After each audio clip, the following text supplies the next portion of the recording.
Subhanallah wa bihamdihi adada khalqihi wa ridha nafsihi wa zinata arshihi wa midada kalimatihi. A'udhu billahi minash shaitanir rajim. Bismillahir rahmanir rahim. Rabbi shrah li sadri wa yassir li amri wa hlul 'uqdatam min lisani yafqahu qawli. واجعل لي وزيرا من أهلي اللهم ألهمنا رشدا وأعصمنا من شرور أنفسنا اللهم أرنا الحق حقا وارزقنا اتباعه اللهم أرنا الباطل باطلا وارزقنا اجتنابه آمین ثم آمین۔ تفسیر سورہ لقمان، رکوع نمبر 2، آیت نمبر 12۔ وَلَقَدْ آتَيْنَا لُقْمَانَ الْحِكْمَةَ أَنِ اشْكُرْ لِلَّهِ وَمَنْ يَشْكُرْ فَإِنَّمَا يَشْكُرُ لِنَفْسِهِ وَمَنْ كَفَرَ فَإِنَّ اللَّهَ غَنِيٌّ حَمِيدٌ۔ اور ہم نے لقمان کو حکمت عطا کی، اور جب عطا کیا تو ہمارا مطالبہ کیا تھا؟ اللہ کیا فرما رہے کہ ہم نے حکمت عطا کی؟ انشکر للہ، یہ کہ تو اللہ کا شکر عطا کر۔ اللہ سبحانہ تعالیٰ سورہ لقمان میں حضرت لقمان حکیم کا تذکرہ، اور جیسے میں نے آپ کو ابتدائی کلاس میں بھی بتایا تھا، یہی ہے وجہ تسمیہ سورہ لقمان کی، کہ اس میں لقمان حکیم کی وہ وصیت، وہ نصیحت جو اس نے اپنے بیٹے کو کی تھی، اس کا تذکرہ اللہ نے فرمایا ہے۔ تو لہٰذا اسی مناسبت سے اس سورت کا نام سورہ لقمان۔ اور پھر ایک بڑی حکمت کے ساتھ، ایک بڑی مصلحت کے ساتھ، بالکل ابتدائی آیت میں ہم نے اسپیسیفکلی نوٹس کیا تھا کہ اللہ سبحانہ تعالیٰ نے اپنی قرآن، اپنی کتاب کو کیا کہہ کر پکارا ہے؟ کتاب الحکیم کہہ کر پکارا ہے، کیونکہ ایک بار رسوخ اور ایک قابل اعتماد حکیم کی اپنے بیٹے کو وصیت کا تذکرہ ہے اور اس کا حوالہ مذکور ہے، تو لہٰذا اللہ نے اپنے کلام کو بھی کتاب الحکیم کہہ دیا۔ دہرا لیجئے، میں نے آپ کو پہلے سیشن میں بھی بتایا تھا کہ اللہ سبحانہ تعالیٰ نے اس مدینہ کے جو دوسرا پیریڈ ہے جب مخالفت بہت بڑھ گئی ہے، خاص بڑی حکمت اور دانائی کے ساتھ لقمان حکیم کی اس وصیت کا جو انہوں نے اپنے بیٹے کو کی تھی، اس کا تذکرہ کیوں کیا ہے؟ وجہ صرف یہی تھی نا کہ اللہ سبحانہ تعالیٰ مشرکین مکہ کو ذرا ایک ماضی کے ایک وہ شخص جو ان کے معاشرے میں بہت ویل نون تھا، جو جانا پہچانا جاتا تھا، جو بارسوخ تھا، جو قابل اعتماد تھا، جن کی باتوں کو بڑی حکیمانہ باتیں سمجھا جاتا تھا، تو اس شخص کی مثال دے کر وہ بات جو ہے وہ کوٹ کی گئی۔ یعنی یہ اللہ سبحانہ تعالیٰ کا طریقہ کہ دیکھو وہ شخص جس کی حکمت اور دانائی کا چرچے تمہاری بستیوں میں موجود ہیں۔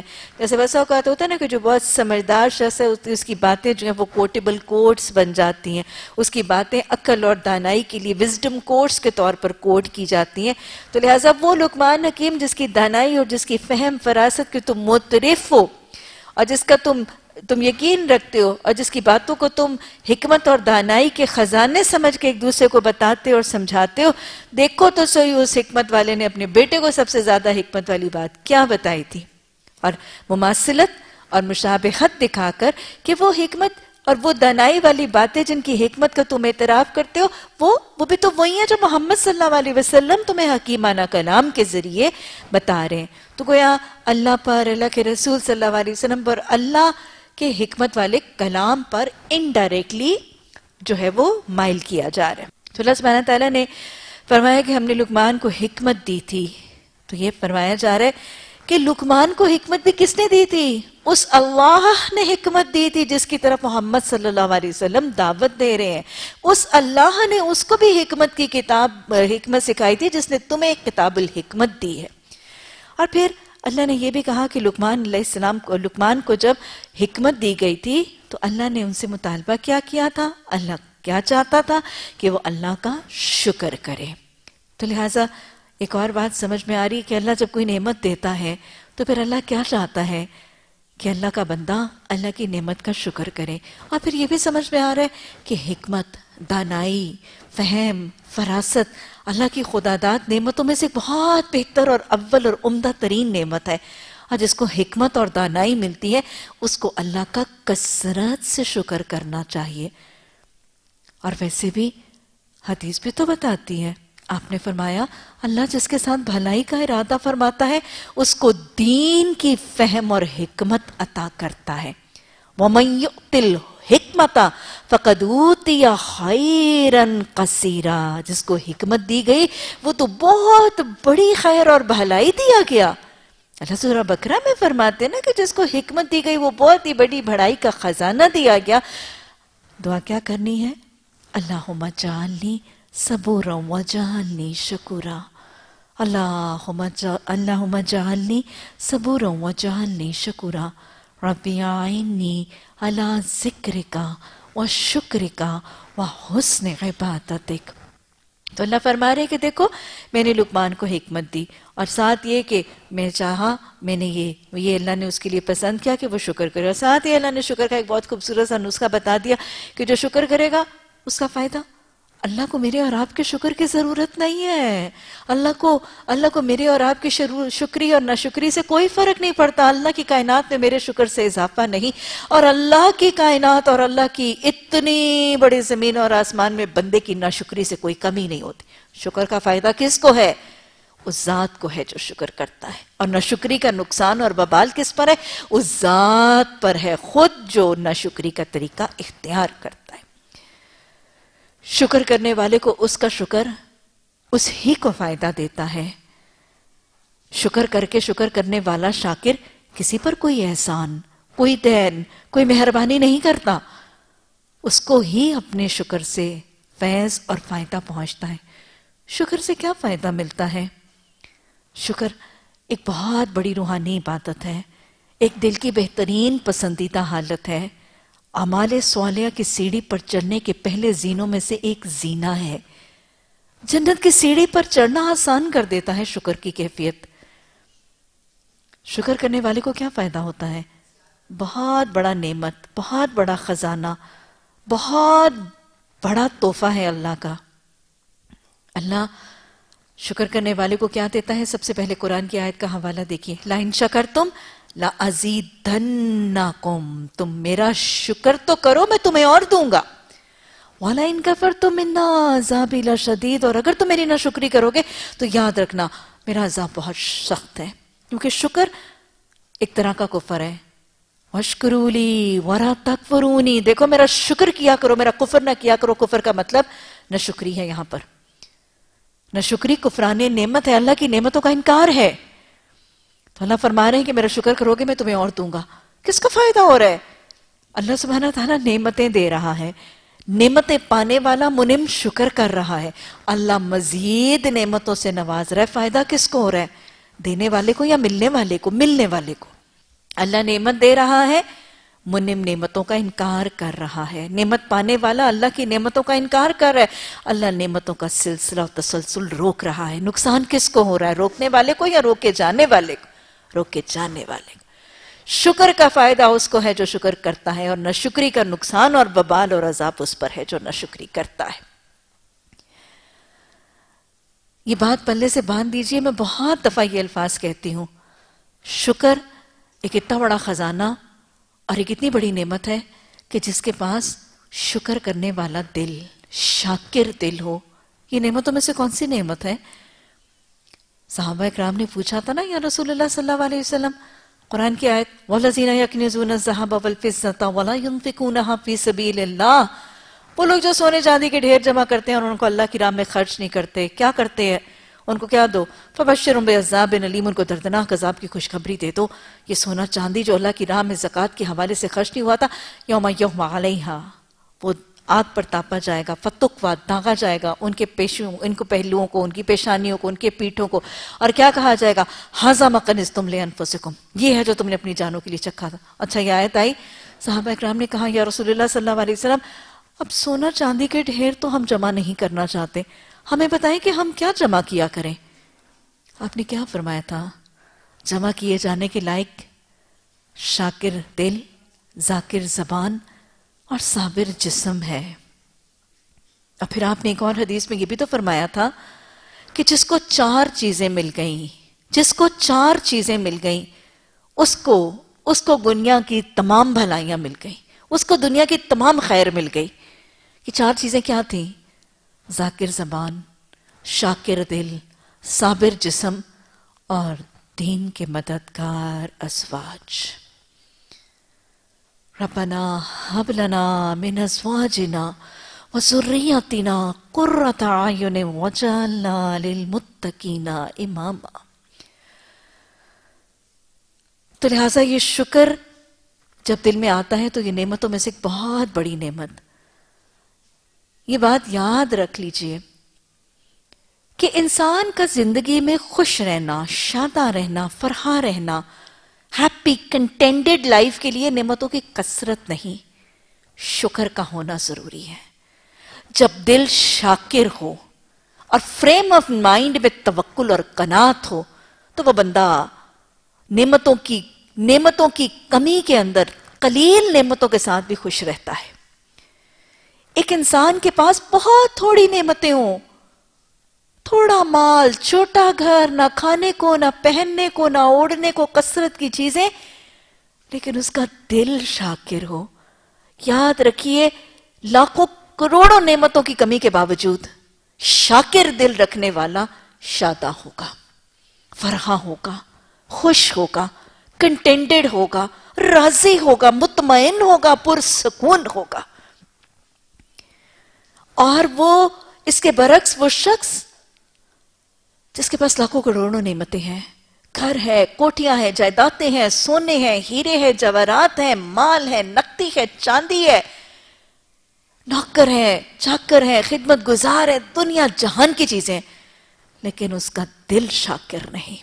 یاد رکھیے کروڑوں لاکھوں نعمتیں، مالا مال چیزیں ہونے کے باوجود یہ ناخوش ہوگا، ڈپریسڈ ہوگا، ڈس اپوائنٹڈ ہوگا، نا امید ہوگا، انگزائٹی، پینک کا شکار ہوگا، ہر وقت رونا، ہر وقت دھونا، ہر وقت کرپنگ، ہر وقت بکرنگ، ہر وقت گرمبلنگ۔ کروڑوں نعمتیں نہ ہونے کے باوجود جو ایک چیز نہیں ہے وہی نظر آئے گی، یہ ہے ناشکری، جو زندگی گزارنا تنگ ہو جاتا ہے، زندگی گزارنا دوبھر کر دیتا ہے ناشکری کی کیفیت۔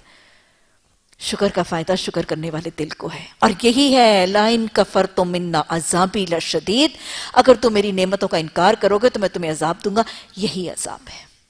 لاکھوں کروڑوں نعمتیں دینے کے بعد بھی جب بندہ ناشکری کرتا ہے تو عذاب، وہ ڈپریشنز، وہ انگزائٹیز، وہ اطمینان کی کمی، وہ سکون کی کمی، وہ راحت اور خوشی کی کمی، یہی اللہ کا عذاب ہے۔ لاکھوں کروڑوں نعمتیں ہونے کے باوجود بھی خوشی کا نہ ہونا، اطمینان کا نہ ہونا، سکون کا نہ ہونا، یہ عذاب الہی کی سب سے بڑی نشانی ہے۔ اور اللہ کے شکر کے بعد سب سے زیادہ شکر والدین کا، اور بیویوں کے لیے اپنے شوہروں کا۔ تو اللہ سبحانہ تعالیٰ نے بہت خوبصورت سے طریقے سے یہ کہہ دیا کہ ہم نے لقمان حکیم کو نعمتیں دیں تاکہ وہ اس کا شکر کرے، اور جو شکر کرتا ہے اپنی جان کے لیے کرتا ہے، اور جو کفر کرتا ہے فَإِنَّ اللَّهَ غَنِيٌّ حَمِيدٌ۔ وَإِذْ قَالَ لُقْمَانُ لِابْنِهِ، حضرت لقمان حکیم کو جب حکمت ملی، دانائی ملی، فہم فراست ملی، تو انہوں نے کیا کیا؟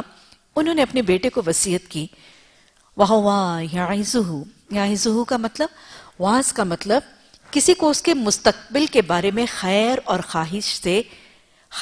خیر خواہی سے بھلائی کا مشورہ دینا۔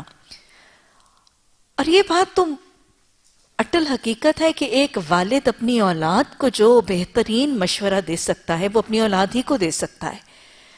تو لقمان حکیم نے ظاہرتاً جو واعظ اپنے بیٹے کو کیا وہ ان کی حکمت اور دانائی کی پیک تھی۔ خاص طور پہ باپ کا بیٹے کو مشورہ کیوں کوٹ کیا اللہ نے؟ کہ دیکھو لقمان حکیم جس کو تم بڑا سیانہ، بڑا سمجھدار، بڑا زیرک، بڑا صاحب حکمت سمجھتے تھے، اس کی حکمت اور دانائی کی سب سے زیادہ حکمت والی بات اس نے اپنے بیٹے ہی کو کہی ہوگی۔ تو دیکھو اس کی حکمت کا نچوڑ کیا تھا، اس کی حکمتوں کی چوٹی کہاں پہ پہنچتی تھی، وہ بات جو اس نے اپنے بیٹے کو بتائی وہ اس کی حکمت کا اصل راز تھا۔ اس نے اپنے بیٹے کو کیا کہا؟ یا بنیا، اے میرے بیٹے، لا تشرک باللہ، اللہ کے ساتھ شرک کسی کو نہ کر۔ کیوں؟ ابا کیوں نہ کروں؟ ان الشرک لظلم عظیم، اس لیے شرک نہ کرنا کہ یہ سب سے بڑا گناہ ہے۔ اتنے حکمت، دانائی، فہم اور فراست والا شخص جس کی حکمت کے ڈنکے بجتے تھے عرب میں، اس کی اپنے بیٹے کو تاکید کیا ہے؟ یہی تو سمجھایا جا رہا ہے۔ ارے جس کی حکمت کے معترف ہو، دیکھو اس نے بھی سب سے بڑا خیر کا نسخہ جو اپنے بیٹے کو بتایا تھا، یہ تو وہی ہے جو محمد صلی اللہ علیہ وسلم اتنے سالوں سے تمہیں سمجھانے کی کوشش کر رہے۔ لا تشرک باللہ، اللہ کے ساتھ کسی کو شریک نہ کرو، یہی تو تمہیں محمد صلی اللہ علیہ وسلم اتنے سالوں سے سمجھا رہے ہیں۔ یہ تو وہی نسخہ ہے جو لقمان حکیم نے اپنے بیٹے کو بتایا تھا۔ لقمان حکیم کی اعتراف کرتے ہو حکمت کا، محمد صلی اللہ علیہ وسلم کی حکمتوں پر ایمان نہیں لاتے ہو؟ ارے جاہلو، ہوش تو کرو۔ یہ تو وہی نسخہ ہے جو محمد صلی اللہ علیہ وسلم فرما رہے ہیں کہ 360 بت جو تم نے حرم میں آباد کر رکھے ہیں، بسا رکھا ہے جن کو، ان کو توڑ دو، ایک الہ کی عبادت کرو۔ یہ تو وہی کلمہ ہے جو محمد صلی اللہ علیہ وسلم فرماتے ہیں، میں انہیں کیا کہتا ہوں چچا جان، میں تو ان کو ایک کلمہ بتاتا ہوں، اگر یہ اس کو تھام لیں تو عرب کیا عجم بھی ان کے زیر نگین ہو جائے۔ یہ کیا کلمہ ہے؟ لا الہ الا اللہ۔ یہی تو الا اللہ کا کلمہ ہے جو سکھاتے ہیں محمد صلی اللہ علیہ وسلم تمہیں۔ تو اللہ سبحانہ تعالیٰ نے اس لیے یہ بات سکھا دی، اس لیے یہ بات یہاں کوٹ کر دی۔ اچھا رک کر ایک اور بات دیکھیں کہ اتنے حکمت بھرے شخص نے اپنے بیٹے کو سب سے پہلی بات کیا سکھائی؟ توحید کا عقیدہ راسخ کیا، اللہ کی وحدانیت کی پہچان دی، اور اللہ کی وحدانیت اور اس کی توحید پر شرک کا ضرب لگانے سے منع کرنے کی تاکید کی۔ اس اللہ کو ایک مان کر اس کی وحدانیت میں کسی کو شریک نہ کرنے کی تاکید کی، اس کی ذات، اس کے صفات، اس کے اختیارات، اس کی عبادات میں اس کی وحدانیت کا تصور بچے کے ذہن میں گاڑ کر اس کو اس تصور کے اندر شرک سے بچنے کا طریقہ اور اس کا اجتناب، اس کی تعلیم دی۔ اصول کیا سمجھ میں آتا ہے؟ پہلی بنیادی تعلیم، پہلی بنیادی پہچان، پہلا بنیادی علم، پہلی بنیادی فہم اور حکمت جو والدین نے اپنی اولادوں کو سکھانی ہے، کیونکہ بہترین تحفہ جو والدین اپنی اولادوں کو دیتے ہیں وہ کیا ہے؟ حدیث میں آتا ہے نا، آپ صلی اللہ علیہ وسلم نے فرمایا کہ بہترین تحفہ، بہترین ہدیہ جو والدین اپنی اولادوں کو دیتے ہیں وہ کیا ہے؟ علم، تعلیم اور تربیت۔ تو لہٰذا اس تعلیم، اس تربیت، اس علم کے خزانے اور بہترین ہدیے میں سے جو والدین نے اپنی اولادوں کو دینا ہے، جو اولاد کا حق بھی ہے والدین پر، اس میں سے پہلا علم کیا ہے؟ اللہ کی پہچان، اللہ کی توحید کی پہچان، وحدت الہیہ کی معرفت، اس کی ذات، صفات، عبادات اور اختیارات میں اس کے یکتا ہونے کی پہچان۔ یہ پہلا علم ہے جو اولادوں کو والدین کی طرف سے منتقل ہونا ہے۔ شرک کی نفی، شرک کی بیزاری، شرک کی کراہت اور شرک کی پہچان ہے جو والدین نے اولادوں کو کروانی ہے، یہ اولادوں کا حق ہے۔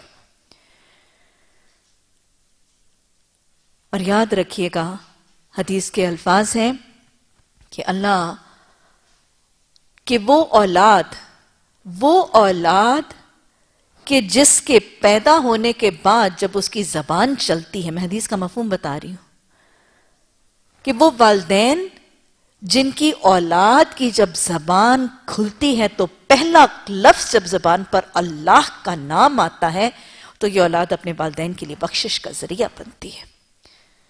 زبان کے کھلنے پر، جس اولاد کی زبان کے کھلنے پر اللہ کا نام سب سے پہلے جاری ہوتا ہے، وہ اولاد والدین کے لیے بخشش کا ذریعہ بنتی ہے۔ تو یہی کیا لقمان نے کہ انہوں نے اپنے بیٹے کو اللہ کی پہچان دی، توحید کا علم دیا، شرک کی بیزاری کا طریقہ اس کے ظلم عظیم ہو کے کروا دیا۔ اللہ ہمیں یہ پیمانے اپنانے کی توفیق عطا فرمائے۔ اچھا، اس کے بعد ایک باریک سا نسخہ دیکھیے. یہ آپ کو گرامیٹیکل انالیسس اور اس کے ترجمے کو اسٹڈی کرنے سے سمجھ آئے گا. اللہ سبحانہ تعالیٰ یہ بتا رہے ہیں کہ لقمان نے اپنے بیٹے کو توحید کی پہچان اور شرک کی نفی سکھائی. یہاں تک تو ان شرک لظلم عظیم تو لقمان حکیم کا وہ جملہ ہے جو انہوں نے یعظہ، وہ اپنے بیٹے کو واعظ کر رہے تھے. اس کے بعد جملہ کس کا ہے؟ اللہ فرما رہے ہیں وَوَصَّيْنَا الْإِنسَانَ. اس کے بعد وصیت کس کی ہے؟ اللہ کی. باریک سا ایک نسخہ ہے جو سمجھے جانے کے لائق ہے اولاد کی تربیت کے حوالے سے. لقمان حکیم نے کیا کام کیا؟ لقمان نے اپنے بیٹے کو اللہ کی پہچان دی، شرک سے بچنے کی برہان دی، اور پھر اس بچے کو جس کو باپ نے حکمت سکھائی تھی توحید کی اور شرک سے بیزاری کی، پھر اس بچے کو اللہ نے پہچان کرا کے وصیت کر دی ان والدین کے ساتھ احسان کی. یاد رکھیے گا، اولادوں کی تربیت میں ایک بہت خوبصورت اصول اور کڑی ہے. اولادوں کو اپنی فرما برداری سکھانے کے بجائے والدین اگر ان کو اللہ کی فرما برداری سکھائیں تو پھر اللہ کے ذمے اس اولاد کو والدین کا فرما بردار بنانا ہے. اللہ پر خود ہی ان کو والدین کا فرما بردار بنا دیتا ہے.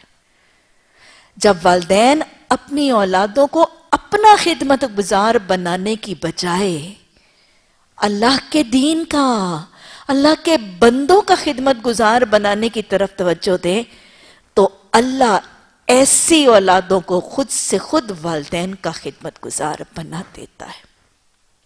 جب والدین کی ساری ترجیح اپنی اولادوں کو اللہ کا اطاعت گزار بنانے کی طرف دیں تو پھر اللہ ایسی اولادوں کو والدین کا اطاعت گزار خود ہی بنا دیتا ہے.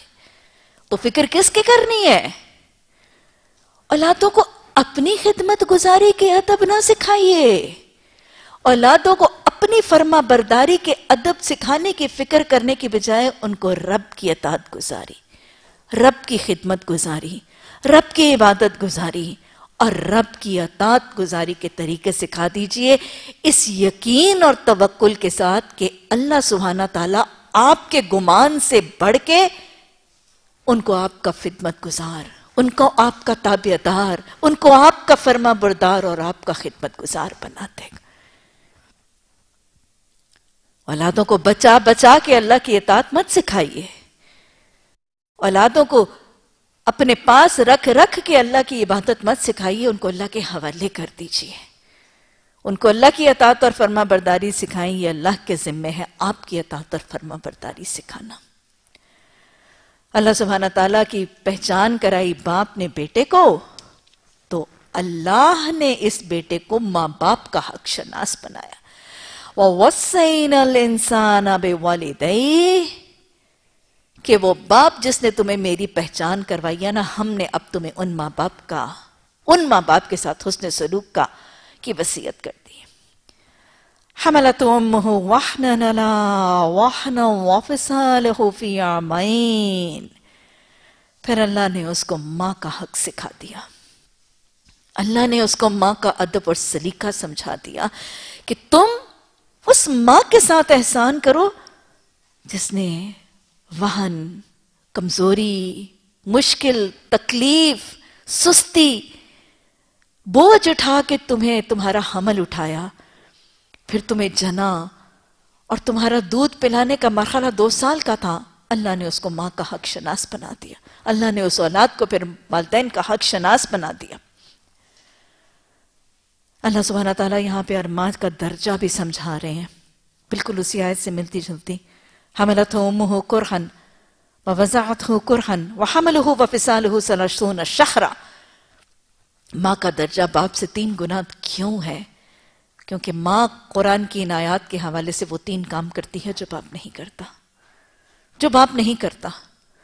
ماں کا وہ حمل کی تکلیفیں اور دشواریاں، وہ وضع حمل کا وہ تکلیف دہ مرحلہ، اور پھر وہ 2 سال کا دودھ پلانے کا عمل. یہ وہ 3 کام ہیں، یہ وہ 3 احسان ہیں، یہ وہ 3 خدمتیں ہیں جو ماں کرتی ہے اور فطری طور پر باپ نہ کرتا ہے نہ کر سکتا ہے، تو اللہ نے ماں کا درجہ باپ کے درجے سے 3 گنا زیادہ کر دیا۔ اللہ ہمیں ان کے درجے پہچاننے کی توفیق عطا فرمائے، اور اللہ جس درجے پر تو نے ماں بنا کے ہمیں فائز کر دیا، اللہ اس درجے کی اہمیت اور اس کے فرائض کو سمجھنے کی توفیق عطا فرمائے۔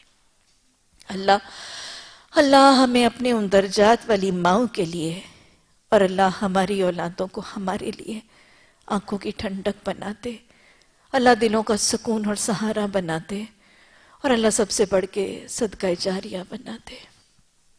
تو اللہ سبحانہ تعالیٰ نے ماں کا حق بتا دیا، اور پھر یہاں سے پھر جواز بھی نکل رہا ہے وَفِصَالُهُ فِي عَامَيْنِ، کہ اس کا دودھ چھوڑانا 2 سال ہے۔ یہ دوسری جگہ ہے، یہ دوسرا موقع ہے جہاں سورہ بقرہ کی آیات کے بعد اب رضاعت کے حکم کی تصدیق 2 سال کے حوالے سے آ رہی ہے۔ سورہ بقرہ میں اللہ نے رضاعت کا حکم دیتے ہوئے وَالْوَالِدَاتُ يُرْضِعْنَ أَوْلَادَهُنَّ حَوْلَيْنِ كَامِلَيْنِ، ساری کی ساری مائیں وہ اپنے بچوں کو 2 سال پورے دودھ پلائیں۔ اب یہاں پہ فِصَالُهُ فِي عَامَيْنِ، دودھ چھوڑانا 2 سال میں ہوگا۔ یہ تصدیق ہے سورہ بقرہ کے حکم کی پھر دوہری بار۔ تو گویا ماں کا بچوں کو دودھ پلانے کا دورانیہ، قرآن کا حکم خدا بندی، فریضہ دین، اولاد کا حق، کتنے سال؟ 2 سال، اور 2 سال پورے۔ یہ کون سے 2 سال ہیں؟ دوہرا لیجئے، قمری کیلنڈر کے 2 سال ہیں۔ قمری کیلنڈر کے 2 سال ہیں، لیونا کیلنڈر، قمری کیلنڈر جو چاند کے مہینے سے ہمارے اسلامی سال کے 2 سال ہیں، اور یہ شمسی سولر یا کرسچن کیلنڈر سے تقریباً 20 دن کم ہوتے ہیں۔ اور یہ بھی واضح ہو رہا ہے ایک دفعہ پھر سے کہ یہ فِصَالُهُ فِي عَامَيْنِ لڑکیوں اور لڑکوں دونوں کے لیے ہے۔ لڑکوں کے لیے کم اور لڑکیوں کے لیے زیادہ میعاد کا تصور قرآن کے احکامات سے واضح نہیں ہوتا۔ دوسری آیت جو بھی میں نے پہلے کوٹ کی وَحَمَلَهُ وَفِصَالُهُ 30 شَهْرًا، وہاں سے انشاءاللہ آگے جا کے ہم بات کریں گے کہ وہاں سے ایک فقہی مسئلہ کم سے کم جو ولادت اور حمل کا میعاد ہے اس کے حوالے سے وضع ہوتا ہے۔ بہرحال اس سے بھی دورانیہ جو رضاعت کا ہے وہ 2 سال ثابت ہو رہا ہے۔ اللہ سبحانہ تعالیٰ نے ماں کا حق یاد دلانے کے بعد اور والدین کا حق یاد دلانے کے بعد پہلا عمل اولاد کو کیا سکھایا؟ انشکر لی ولوالدیک، کہ دیکھ تو کیا کر، یہ تیرے والدین ہیں، ان کے ساتھ تو نے احسان کرنا ہے، اور احسان میں پہلا عمل اللہ نے یہاں پر کیا بتا دیا کہ جہاں تو اللہ محسن کا شکر کرے وہاں اپنے والدین کا بھی شکر کرنا۔ شکر گویا ایک محسن کے ابتدائی اعمال میں سے ایک ابتدائی عمل ہے۔ پھر میں دہراؤں گی، اعمال صالحہ کے زینے پر چڑھنے کے لیے، سیڑھی پر چڑھنے کے لیے زینوں میں سے پہلا زینہ بھی ہے۔ جنت کے راستوں میں اٹھائے جانے والے قدموں میں سے پہلا قدم بھی ہے۔ ربی اعنی علی ذکرک و شکرک و حسن عبادتک۔ اور یہ بھی یاد رکھیے گا کہ جو اللہ کا شکر نہیں کر سکتا وہ اللہ کے بندوں کا شکر نہیں کر سکتا۔ ارے جس کو مجھ سے نے اتنا دیا، اتنا نوازا، اتنا دینے والے رب کا جس نے شکر نہیں کیا، اس نے اللہ کے بعد بندوں کا کیا خاک شکر کرنا ہے۔ اور یہ بھی یاد رکھیے گا کہ صرف اللہ کا شکر نہیں، اپنے ارد گرد اللہ کے بندوں کا شکر بھی لازم ہے۔ اولاد پر والدین کا اور بیوی پر شوہر کا شکر لازم ہے۔ اپنی ازواجی زندگی، اپنی گھریلو زندگی کی خوشحالی کے لیے، اپنی دنیا آخرت کی فلاح کے لیے ضروری۔ لیکن آج اولاد والدین کی ناشکریاں کثرت سے کرتی نظر آ رہی ہے۔ میں صرف 2 جملے کہوں گی۔ آج کی اولادیں کہتی ہیں باپ کے حوالے سے، ماں کے حوالے سے، ماں باپ نے ہمارا کیا کیا؟ اماں ابا نے ہمارا کیا کیا؟ آپ بس اوقات کچھ کو شاید یہ احساس ہو جائے کہ نہیں انہوں نے کچھ کیا، تو پھر ناشکری کا ایک اور طریقہ، اگر اماں ابا نے ہمارا کچھ کیا تو اتنا کیا احسان کیا ساری دنیا کے کرتے ہیں، یہ بھی ناشکری کا طریقہ۔ اور بس اوقات یہ منہ در منہ ماں باپ کو کہا جاتا ہے، اگر آپ نے ہمارا کچھ کیا تو آپ نے کوئی الگ تو نہیں کیا، فلاں کی ماں بھی کرتی ہے، فلاں کا باپ بھی کرتا ہے، آپ کے ماں باپ نے کیا آپ کے لیے نہیں کیا تھا؟ یہ ناشکری کا اعتراض، یہ ناشکری کا طریقہ ہے۔ اگر ساری دنیا کے ماں باپ اولادوں کا کر رہے ہیں تو ساری دنیا کی اولادوں کو اپنے اپنے ماں باپ کا مشکور ہونا ضروری ہے۔ اور اگر میرے ماں باپ کے ماں باپ نے ان کے لیے کیا تھا تو ان کو ان کا مشکور ہونا ضروری ہے۔ This doesn't justify. This doesn't give any logic کہ اگر باقی ماں باپ دوسری اولادوں کا کر رہے ہیں تو اس لیے کوئی اولاد اپنے ماں باپ کی اس نعمت کا اعتراف نہ کریں اور اس مہربانی کا اعتراف اور ناشکری کا طریقہ اختیار کریں. ہمارے ماں باپ نے ہمارے لیے کیا کیا؟ ہمارے ماں باپ نے کوئی ہمارے لیے انہونا تو نہیں کیا، ہمارے ماں باپ نے ہمارے لیے کوئی نئی بات تو نہیں کی، اور باپ نے ہمیں دیا کیا بھوک کے علاوہ، اس چھوٹے سڑے گھر کے علاوہ؟ ہاں، کیا کیا اور دیا کیا؟ ارے جو تم ہو، جہاں تم آج کھڑے ہو، جیسے تم آج ہو، وہی وسیلہ تھے، وہی سبب تھے، وہی ذریعہ تھے. اللہ ہمیں اپنے بھی شکر کرنے اور اپنے والدین اور اپنے ارد گرد جتنے ہمارے عزیز و اقارب رشتہ دار ہیں اور یہ بندے جو ہمارے ارد گرد تیرے امتحان کے پرچے ہیں، اللہ ان کا مشکور ہو کے زندگی گزارنے کی توفیق عطا فرما. انشکر لی ولی والدیک، کیوں؟ الی المصیر، میری طرف آنا ہے، میں بتاؤں گا تمہیں تم کس کس کی ناشکریاں کر کے آئے ہو، میں بتاؤں گا تم اپنے والدین کے ساتھ، اپنے موثروں کے ساتھ کیسے کیسے کفران نعمت کے جملے ان کے منہ کے اوپر گاڑ کے آئے ہو، ان کے دلوں کے اوپر برچھیاں چلا کے آئے ہو. الی المصیر، میں تمہیں سب بتاؤں گا. والدین کے ساتھ احسان، ان کی حق شناسی، ان کے ساتھ شکر، ان کے مشکور ہونے کا طریقہ. لیکن ہمارا دین ایک بہت ہی بیلنس سا دین ہے، معتدل دین ہے. اس بیلنس میں ایک اور تصور، والدین کا حق سکھاتے سکھاتے ایک بات، وَإِن جَاهَدَاكَ، اگر یہ تیرے دونوں والدین تجھ سے جاہدہ، جیم ہا دال، کوشش کریں، ایفرٹ کریں، صحیح کریں، محنت کریں، اللہ اوپر یہ کہ تو اللہ کے ساتھ کسی اور کو شریک کر لے. اگر یہ تیرے دونوں والدین جن کا حق تجھے اوپر اللہ نے سکھا دیا، سمجھا دیا، پڑھا دیا، بتا دیا، واضح کر دیا، اگر ان سارے حقوق اور ان سارے معاملات کے باوجود تیرے یہ دونوں والدین تیرے ساتھ یہ کوشش اور صحیح اور ایفرٹ کرنے لگیں کہ تو اللہ کے ساتھ کسی اور کو شریک کر لے، چاہے اس کی عبادات میں، چاہے اس کی ذات میں، چاہے اس کے اختیارات میں، اس کی صفات میں، کسی معاملے میں اگر اللہ کے ساتھ کسی اور کو شریک کر لے، اگر اطاعت کے پیمانے میں تجھے یہ کہنے لگے کہ تو اللہ کی نہ مان، تو برادری کی مان، تو اللہ کی کتاب کی نہ سن، تو اپنی سہیلیوں کی سن، تو اللہ کے احکامات کے مطابق نہ پہن، تو ہماری مرضی کے مطابق پہن، تو اللہ کے بتائے ہوئے طریقوں پہ نہ چل، تو ہماری رسومات کے مطابق چل، اگر وہ تیرے ساتھ اس چیز پہ کوشش کرنے لگیں کہ تو اللہ کی اطاعت، اللہ کی عبادت، اللہ کی ذات کے علاوہ کسی اور کو شامل کر لے، پھر تو کیا کر. آیت کس پس منظر میں نازل ہوئی تھی؟ حضرت سعد بن ابی وقاص. حضرت سعد بن ابی وقاص رضی اللہ تعالیٰ عنہ دائرہ اسلام میں داخل ہوئے، اسلام قبول کیا. آپ کو پتہ ہے کہ جب ابتدائی دور تھا تو سارے کا سارے گھرانہ تو داخل نہیں ہوتا تھا. گھر میں سے ایک فرد جب دائرہ اسلام میں داخل ہوتا تھا، اللہ کو مان کے، اللہ کی مان کے راستے پر چلنے لگتا تھا، تو مخالفت ہوتی تھی. یاد رکھیے، اگر قرآن کو مان کے قرآن کی مانیں گے اور مخالفت ہوگی تو یہ راستہ کون سا ہوگا؟ یہ راہ حق ہے، مطمئن ہو جائے.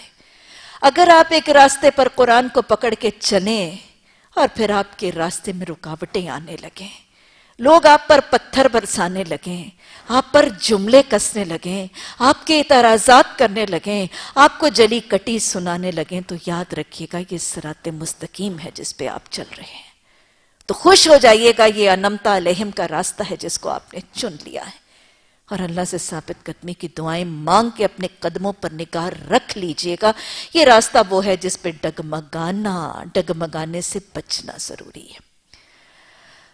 اللہ نے فرما دیا کہ اگر تیرے والدین تو اس راستے پہ چلنے لگے. حضرت سعد بن ابی وقاص جب آئے دائرہ اسلام میں تو ماں ابھی دائرہ اسلام میں داخل نہیں تھی، ماں کفر کے دائرے میں تھی. بیٹا جب محمد صلی اللہ علیہ وسلم اور قرآن کی باتوں کو ماننے لگا تو مشرکہ ماں نے قسم کھا لی. مشرکہ ماں نے قسم کھا لی کہ میں نہ کھاؤں گی، نہ پیوں گی، اور نہ میں چھاؤں میں بیٹھوں گی، میں دھوپ میں کھڑی رہوں گی، اور وہ مکہ کی بستی کی دھوپ. میں بنجر زمین کی دھوپ پہ، پتھریلی زمین پہ کھڑی رہوں گی، نہ کھاؤں گی نہ پیوں گی اے سعد، جب تک تو واپس اپنے آبائی دین پر پلٹ نہ آئے. اے سعد، میں قسم ہے اپنے بتوں کی، میں تب تک نہیں کھاؤں گی نہ پیوں گی تب تک میں مر کیوں نہ جاؤں، جب تک سعد تو دین محمد صلی اللہ علیہ وسلم کو چھوڑ کیوں نہ. بہت بڑی آزمائش تھی. ادھر وہ ماں ہے جس کا حق شناس ہونا قرآن سکھا رہا ہے، جس کی فرما برداری محمد صلی اللہ علیہ وسلم بتا رہے ہیں، اور ادھر وہ ماں ہے جو اسی قرآن اور اسی دین سے منحرف ہونے کا رستہ دکھا رہی ہے، جاؤں کدھر، ادھر جاؤں کہ ادھر جاؤں۔ یہ وہی ہے، فَلَا وَرَبِّكَ لَا يُؤْمِنُونَ، قسم ہے تمہارے رب کی، تم ایمان نہیں لاتے جب تک تم محمد صلی اللہ علیہ وسلم اور قرآن کو اپنی زندگی کو فیصلہ کرنے والا نہ بنا لو۔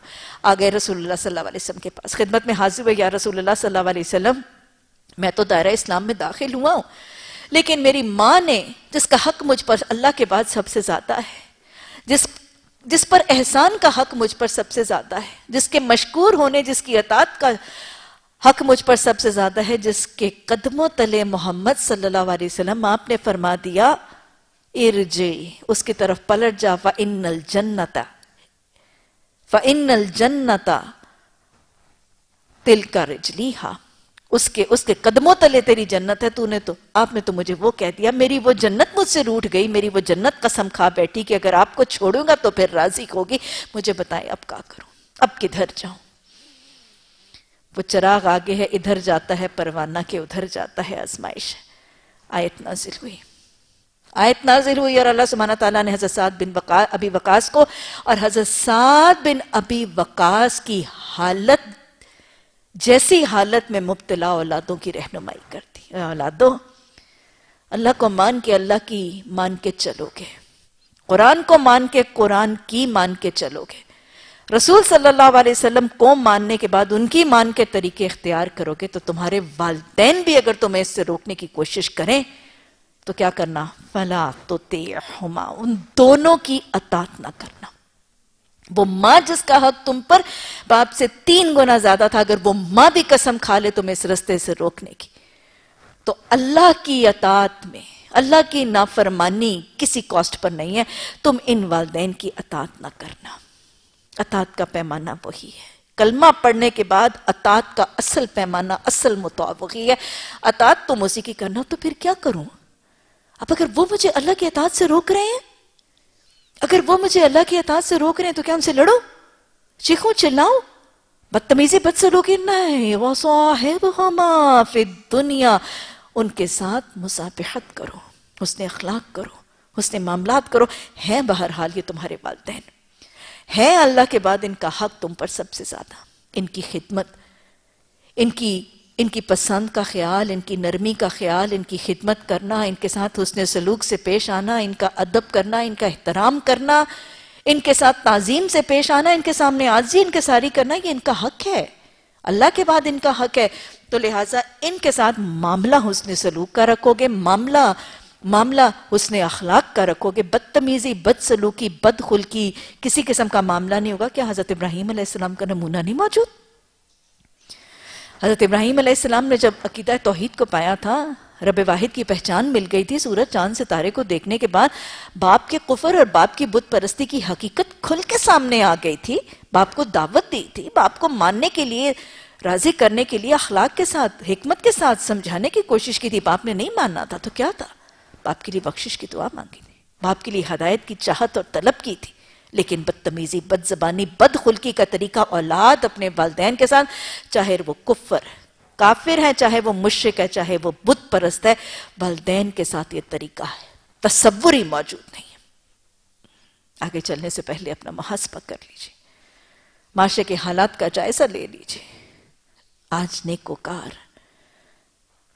بلکہ جتنے زیادہ دیندار، جتنے زیادہ عبادت گزار، جتنے زیادہ رب کے فرما بردار والدین ہوتے چلے جاتے ہیں، اتنی ہی ان کے ساتھ بدخلقیوں کا اضافہ ہوتا چلا جاتا ہے۔ یاد رکھیے، ماں باپ بہر کیف ماں باپ ہیں، اللہ کے بعد ان کا حق اول ہے، وہ جب جہاں جیسے بھی ہیں ان کے حقوق کا انکار نہیں ہے، ان کے حقوق کی ادائیگی لازم ہے۔ ہاں، اگر وہ اللہ کی نافرمانی کا حکم دیں تو حسن اخلاق اور حسن معاملات اور احسان کا درجہ رکھنے کے ساتھ ساتھ فَلَا تُطِعْهُمَا، ان کی اطاعت نہیں ہوگی، کیونکہ مومن کے لیے لا الہ الا اللہ کہنے والے کے لیے اصل مطاع اللہ ہے۔ تم ان کو دنیا میں معروف طریقے سے ان کے ساتھ مصابہت کرو، اور پھر پیروی کس کی کروں؟ اللہ نے تو کہہ دیا اب ان کی پیروی نہ کرنا. وَاتَّبِعْ، تو پیچھے چلنا، سَبِيلَ مَنْ أَنَابَ إِلَيَّ، اس کے راستے کے پیچھے چلنا جو میرے راستے کی طرف آتا ہے، جو میری طرف رجوع کرتا ہے، قرآن، حدیث، دین، اسلام کے رنگ میں اپنے آپ کو رنگتا ہے. پیروی تو اس کی کرنا. کیوں؟ ثُمَّ إِلَيَّ مَرْجِعُكُمْ، تجھے میری طرف پلٹنا ہے، لہٰذا تجھے میرے راستے پہ چلنا ہے، تجھے پلٹنا میری طرف ہے، تجھے واپس میری طرف آنا ہے. مالک یوم الدین میں ہوں، ملاقات مجھ سے ہوگی، سوال میرے سامنے ہوگا، اعمال نامہ میرے حکم سے کھلے گا، پلٹے گا تو میری طرف، اس لیے اطاعت تو میری کرنا. فَأُنَبِّئُكُم بِمَا كُنتُمْ تَعْلَمُونَ، اور میں خبر دوں گا کہ تم کیا عمل کر کے آئے ہو. بہت خوبصورت سا اصول ہے. تو جب یہ اصول والدین کے لیے بتایا جا رہا ہے تو یہ اصول اگر ان والدین کے لیے بتا دیا گیا جن کا حق اللہ کے بعد سب سے زیادہ ہے، تو یہ اصول شوہر کے لیے، سہیلیوں کے لیے، برادری کے لیے، معاشرے کے لیے، حکومت کے قوانین کے لیے، سب کے لیے ہولڈ کرتا ہے. فَلَا تُطِعْهُمَا، اگر تیرے بہن بھائی، تیرے عزیز رشتہ دار، تیرا شوہر، تیری برادری، تیرا معاشرہ، تیرے قوم کے قوانین تجھے اللہ کے احکامات سے روکنے کی، وَإِن جَاهَدَاكَ، وہ تجھ سے جہاد اور کوشش کریں، فَلَا تُطِعْهُمَا، نہ تم گھر والوں کی مانو گے، نہ تم شوہر کی مانو گے، نہ تم برادری کی مانو گے، نہ تم معاشرے کی مانو گے، نہ تم رسومات کی مانو گے، نہ تم قوم کے قوانین کو مانو گے. مانو گے تو صرف مانو گے کیونکہ پلٹنا میری طرف ہے اور میں نے تمہیں خبر دینی ہے. اللہ ایسی اطاعت سکھا دے، اللہ ایسی اطاعت سکھا دے، ایسا ایمان عطا فرما دے، ایسے ایمان میں ثابت قدمی عطا فرما کہ ڈور صرف تیرے ہاتھ میں تھمائے. اللہ ڈور صرف تیرے ہاتھ میں تھمائے اور جس طرف تو موڑے اس طرف مڑتے ہی چلے جائیں. اللہ سبحانہ تعالیٰ نے خوبصورت سا طریقہ بیٹے کو سمجھانے کے بعد، اور پھر اس کے بعد لقمان حکیم نے اپنے بیٹے کو اگلا مشورہ کیا دیا، یا بنیا، اے میرے بیٹے، کہ اگر کوئی چیز رائی کے دانے کے برابر بھی ہو، یہ مثال اور تشبیہ کے طور پر بتائی جا رہی ہے کہ اگر کوئی چھوٹی سے چھوٹی چیز، وہ ظاہری طور پر جو ننگی آنکھ سے نظر آنے والی چیزیں ان میں سے ایک بہت ہی چھوٹی سی مثال دی جا رہی ہے کہ اگر رائی کے دانے کے برابر بھی کوئی چیز ہو، اور کہاں پہ ہو، جو سب سے ایک پوشیدہ سی جگہ ہے، جو ایک بہت ہی پوشیدہ سا مقام ہے، یعنی ایک بہت بڑی پتھر کی چٹان کے بھی نیچے ہو، یا آسمان یا زمین میں کہیں بھی چھپی ہو نا، تو اللہ اسے نکال لائے گا، کیونکہ اس کی صفت کیا ہے؟ ان اللہ لطیف خبیر، وہ بڑا باریک بین ہے اور ہر چیز کی خبر رکھنے والا ہے. اصل میں یہ بتا کر اللہ سبحانہ تعالیٰ کی یہ صفت سمجھا کر لقمان حکیم اپنے بیٹے کو اللہ کی کیا صفت پہچاننا چاہتے ہیں، کس صفت کی پہچان کروانا چاہتے ہیں؟ کہ اللہ خبیر ہے، اللہ کو ہر چیز کا علم ہے.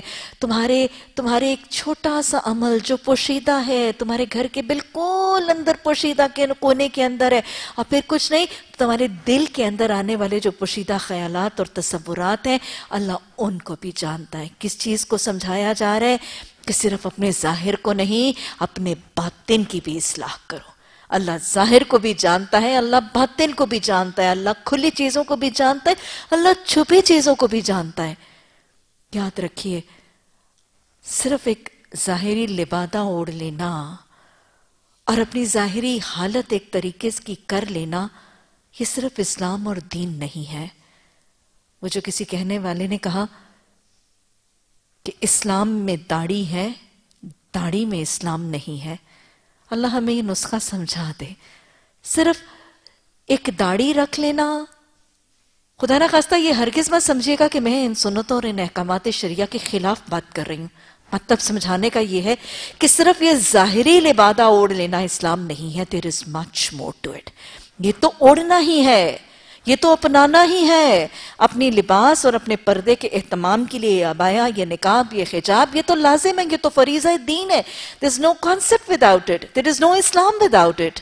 لیکن یا صرف ایک داڑھی رکھ لینا، سمجھنا کہ میں نے اگر یہ ظاہری لبادہ اوڑھ لیا اور اس سے دین مکمل ہو گیا، تو یہ تصور غلط ہے. یہ تصور غلط ہے. اس کو چھوڑ کے بھی دین نہیں، لیکن اس کو لے کے بھی دین نہیں.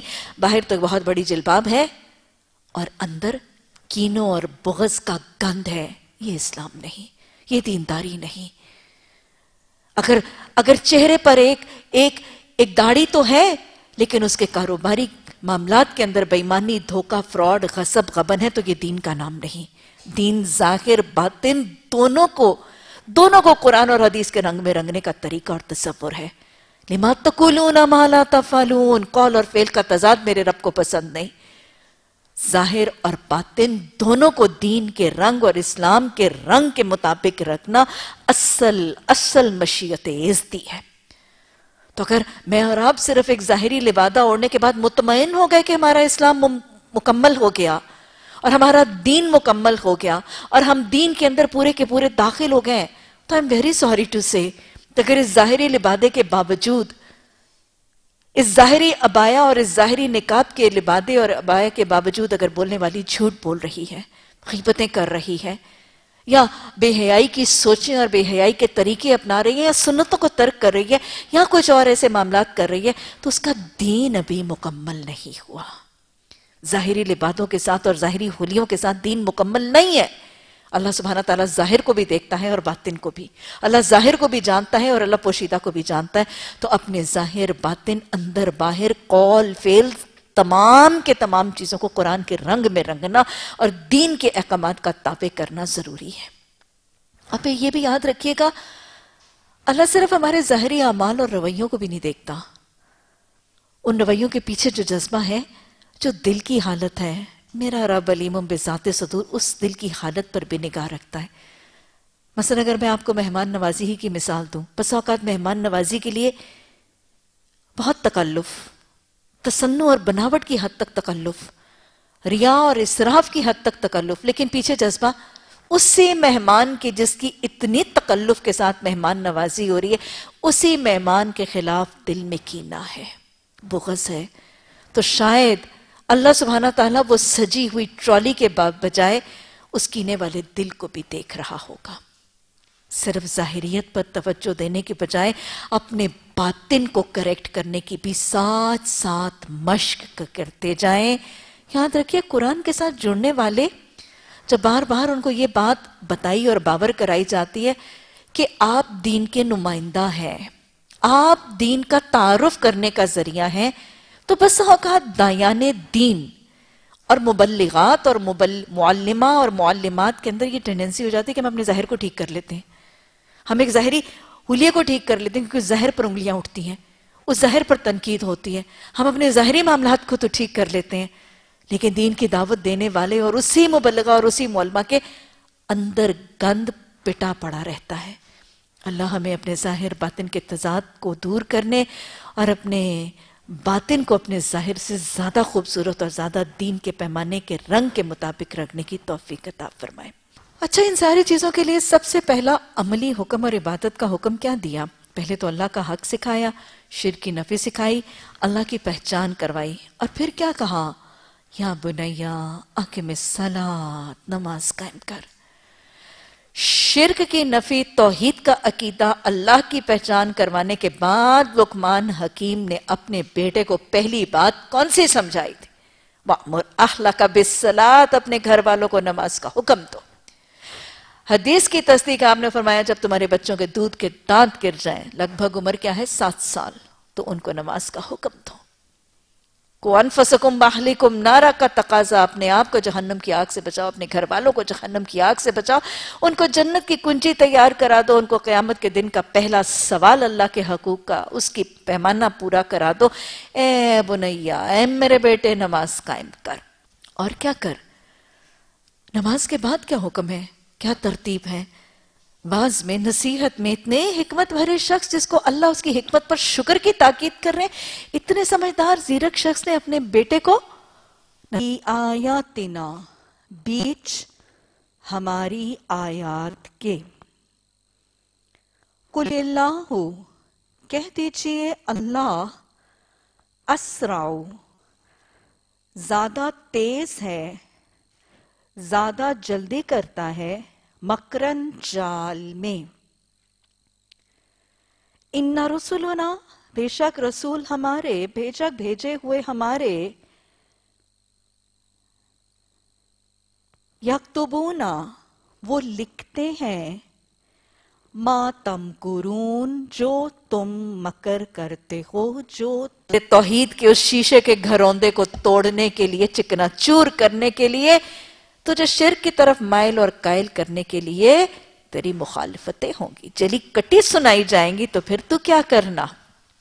اللہ کو مان کے اللہ کے راستے پہ چلے گا تو تکلیفیں تو آئیں گی، آزمائش تو شرط ہے، پھر کیا کرنا؟ وَاصْبِرْ عَلَىٰ مَا أَصَابَكَ، جو بھی تجھے تکلیف آئے، مالی آئے، جسمانی آئے، روحانی آئے، معاشی آئے، سوشل آئے، کسی قسم کے کرائسس کو تجھے فیس کرنا پڑے، اللہ کو، اللہ کے قرآن کو، اللہ کے رسول صلی اللہ علیہ وسلم کو مان کے ان کی جب مانے گا اور ان کی مان کے لوگوں کو بھی ان کا تعارف کروائے گا، تو جتنی مخالفتیں، جتنے تکلیفیں، جتنی آزمائشیں آئیں، پریشان نہ ہونا، گھبرانا نہ، پینک نہ کرنا، ٹینشن، انگزائٹی کا، اضطراب اور پریشانی کا شکار نہ ہونا، اور ان ساری چیزوں کا شکار ہوئے بغیر جمے رہنا، ڈٹے رہنا، ثابت قدمی سے اللہ کی اطاعت، اطیعوا اللہ و اطیعوا الرسول کو تھامے رہنا۔ ان ذالک من عزم الامور، یہ بہت مشکل کاموں میں سے ہے، لیکن بیٹا کہ تو نے کرنا ہے۔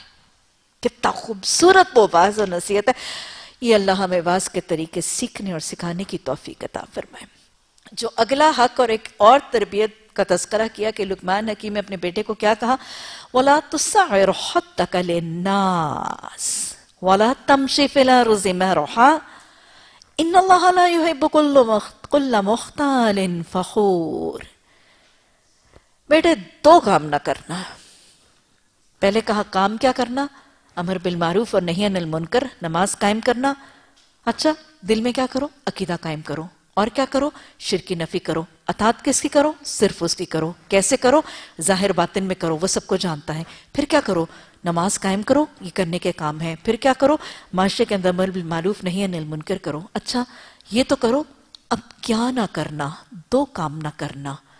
وہ جو نماز سکھاتی ہے عاجزی، اور وہ جو معاشرے میں کام کرنے کے لیے تمہیں چاہیے عاجزی اور انکساری کرنا۔ وَلَا تُسَعِّرْ خَدَّكَ لِلنَّاسِ صاد عین را۔ یہ کہتے ہیں اونٹ کے گلے کی خاص قسم کی بیماری انسانوں میں بھی ہوتی ہے، میڈیکلی اس کو ٹارٹیکولس کہا جاتا ہے۔ ٹارٹیکولس ایک خاص قسم کی بیماری ہے کہ گردن کے ایک طرف کے پٹھے کھچ جاتے ہیں اور بس چہرہ اسی طرف یوں ٹیڑھا کر کے جھک جاتا ہے۔ اونٹ کے گلے میں بھی، گردن میں بھی ایسی بیماری ہوتی ہے جس کی وجہ سے اس کا چہرہ صرف ایک طرف پھر جاتا ہے۔ اس کو لگام ڈالیں یا نہ ڈالیں، دوسری طرف ہزار کھینچیں، وہ اس طرف نہیں پھرتا۔ تو سائر خدک للناس کا مطلب کیا ہے کہ تو اپنی گال، اپنا منہ لوگوں سے پھیر کے بات نہ کرنا۔ وہ یہاں کیا سکھایا جا رہا ہے؟ عاجزی، انکساری، عوام الناس اور عامت الناس کے ساتھ فری مکسنگ میں تردد کی کیفیت کو نکالنے کا طریقہ سکھایا جا رہا ہے۔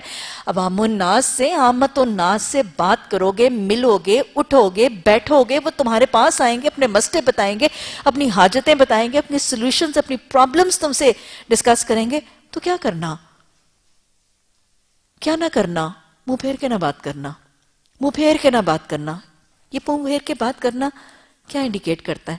ایز اف اگر کوئی سوالی، کوئی حاجت مند، کوئی ضرورت مند آیا اور منہ پھیرنے والے نے منہ پھیرا، کیا شو کرتا ہے؟ سب سے پہلے تکبر، گھمنڈ، غرور، ایٹیٹیوڈ پرابلم، اکڑ کے دکھایا جا رہا ہے، اترایا جا رہا ہے، فخر کیا جا رہا ہے، غرور کا طریقہ دکھایا جا رہا ہے، یا بے حسی کا طریقہ دکھایا جا رہا ہے، یا بے خبری کا طریقہ بتایا جا رہا ہے۔ تو یہ سارے طریقے پسندیدہ نہیں۔ لوگ تجھ سے آئیں تو اس سے ملاقات کریں، اپنے مسئلے، مسائل، دکھ، غم، پریشانیاں، ایشوز، پرابلمز تیرے ساتھ ڈسکس کریں، ان کے ساتھ منہ تر منہ ان سے بات کرنا، ان کے ساتھ فری مکسنگ، ان کے ساتھ ہم کلام ہونے میں تجھے پرابلم اور ایشو نہیں ہونے چاہیے۔ ان کے ساتھ انٹریکٹ کر کے ان کے مسائل سننے میں تجھے بے خبری اور بے حسی کا طریقہ مت اختیار کرنا۔ تو ایک بڑے خوبصورت سے عاجزانہ سے آداب اور سلیقے سکھائے جا رہے۔ حدیث آتی ہے کہ آپ صلی اللہ علیہ وسلم نے فرمایا کہ ایک شخص جو اپنے آپ کو بزرگ اور برتر سمجھتا ہے، ایک شخص جو اپنے آپ کو بزرگ اور برتر سمجھتا ہے اور لوگوں سے ملنا اس کو مشکل لگتا ہے، میں کہاں ملوں گی چھوٹے موٹے لوگوں سے، استغفر اللہ، اور لوگوں سے ملنا اس کو مشکل لگتا ہے، اس کا نام متکبروں کی صف میں لکھ دیا جاتا ہے۔ یعنی اتنا تکبر ہے، اتنا غرور ہے کہ خداداد دی ہوئی عزت اور عہدے کی بنیاد پر اللہ کے بندوں کو ملنے کا انکار کر دیتا ہے، اس کا نام متکبروں کی صف میں شامل کر دیا جاتا ہے۔ تو لقمان حکیم نے بیٹے کو ایک بہت خوبصورت سا نسخہ بتایا کہ منہ پھلا کے بات نہ کرنا، منہ پھیر کے بات نہ کرنا، لوگوں سے ملنا، اٹھنا، بیٹھنا، ملنا، جلنا، مکسن کرنا تیرے لیے مشکل نہیں ہونا چاہیے۔ ان کی سنی، ان کی سمجھی، اور پھر اس کے بعد ان کے ساتھ معاملے حل کرنا۔ تو اپنی گال اور اپنی رخ نہ پھیرنا۔ وَلَا تَمْشِ فِي الْأَرْضِ مَرْحًا، زمین میں بھی تو اکڑ کے نہ چلنا، زمین میں بھی تکبر سے، دھونس سے، غرور کرتے ہوئے، اکڑتے ہوئے، اتراتے ہوئے نہ چلنا۔ یہ سارا دونوں کام کیوں نہ کرنا؟ اصل میں اللہ سبحانہ تعالیٰ کو اکڑنے والے، غرور کرنے والے، فخر کرنے والے، گھمنڈ کر کے اترانے والے اللہ کو پسند ہی نہیں۔ گویا بنیادی طور پر کس چیز کی نفی کی تربیت سکھائی ہے لقمان حکیم نے اپنے بیٹے کو؟ تکبر کی نفی، تکبر کی نفی اور عاجزی کا طریقہ سلیقہ سکھایا ہے۔ تکبر انتہائی گندا جذبہ۔ کیوں؟ کیونکہ کبریائی کس کے صفت ہے اور کس کے لائق ہے؟ وہ ذات جس نے اذان کا کلمہ جب سکھایا، اور وہ ذات جس کے بتائے ہوئے اذان کے کلمے اس روئے زمین پر ہر لمحہ ہر گھڑی گونجتے رہتے ہیں۔ کبھی اذان کے کلموں پہ غور کریں، اس میں سبحان اللہ، الحمدللہ یہ نہیں ہے، کیا ہے؟ اللہ اکبر۔ اذان کا وہ کلمہ جو اس روئے زمین میں ہر گھڑی ہر لمحہ کہیں نہ کہیں پکارا ضرور جا رہا ہے، اس کے لازم ابتدائی کلمات کیا ہیں؟ اللہ اکبر۔ ایک مومن کی نماز کے ہر مرحلے کا ابتدائی کلمہ کیا ہے؟ اللہ اکبر۔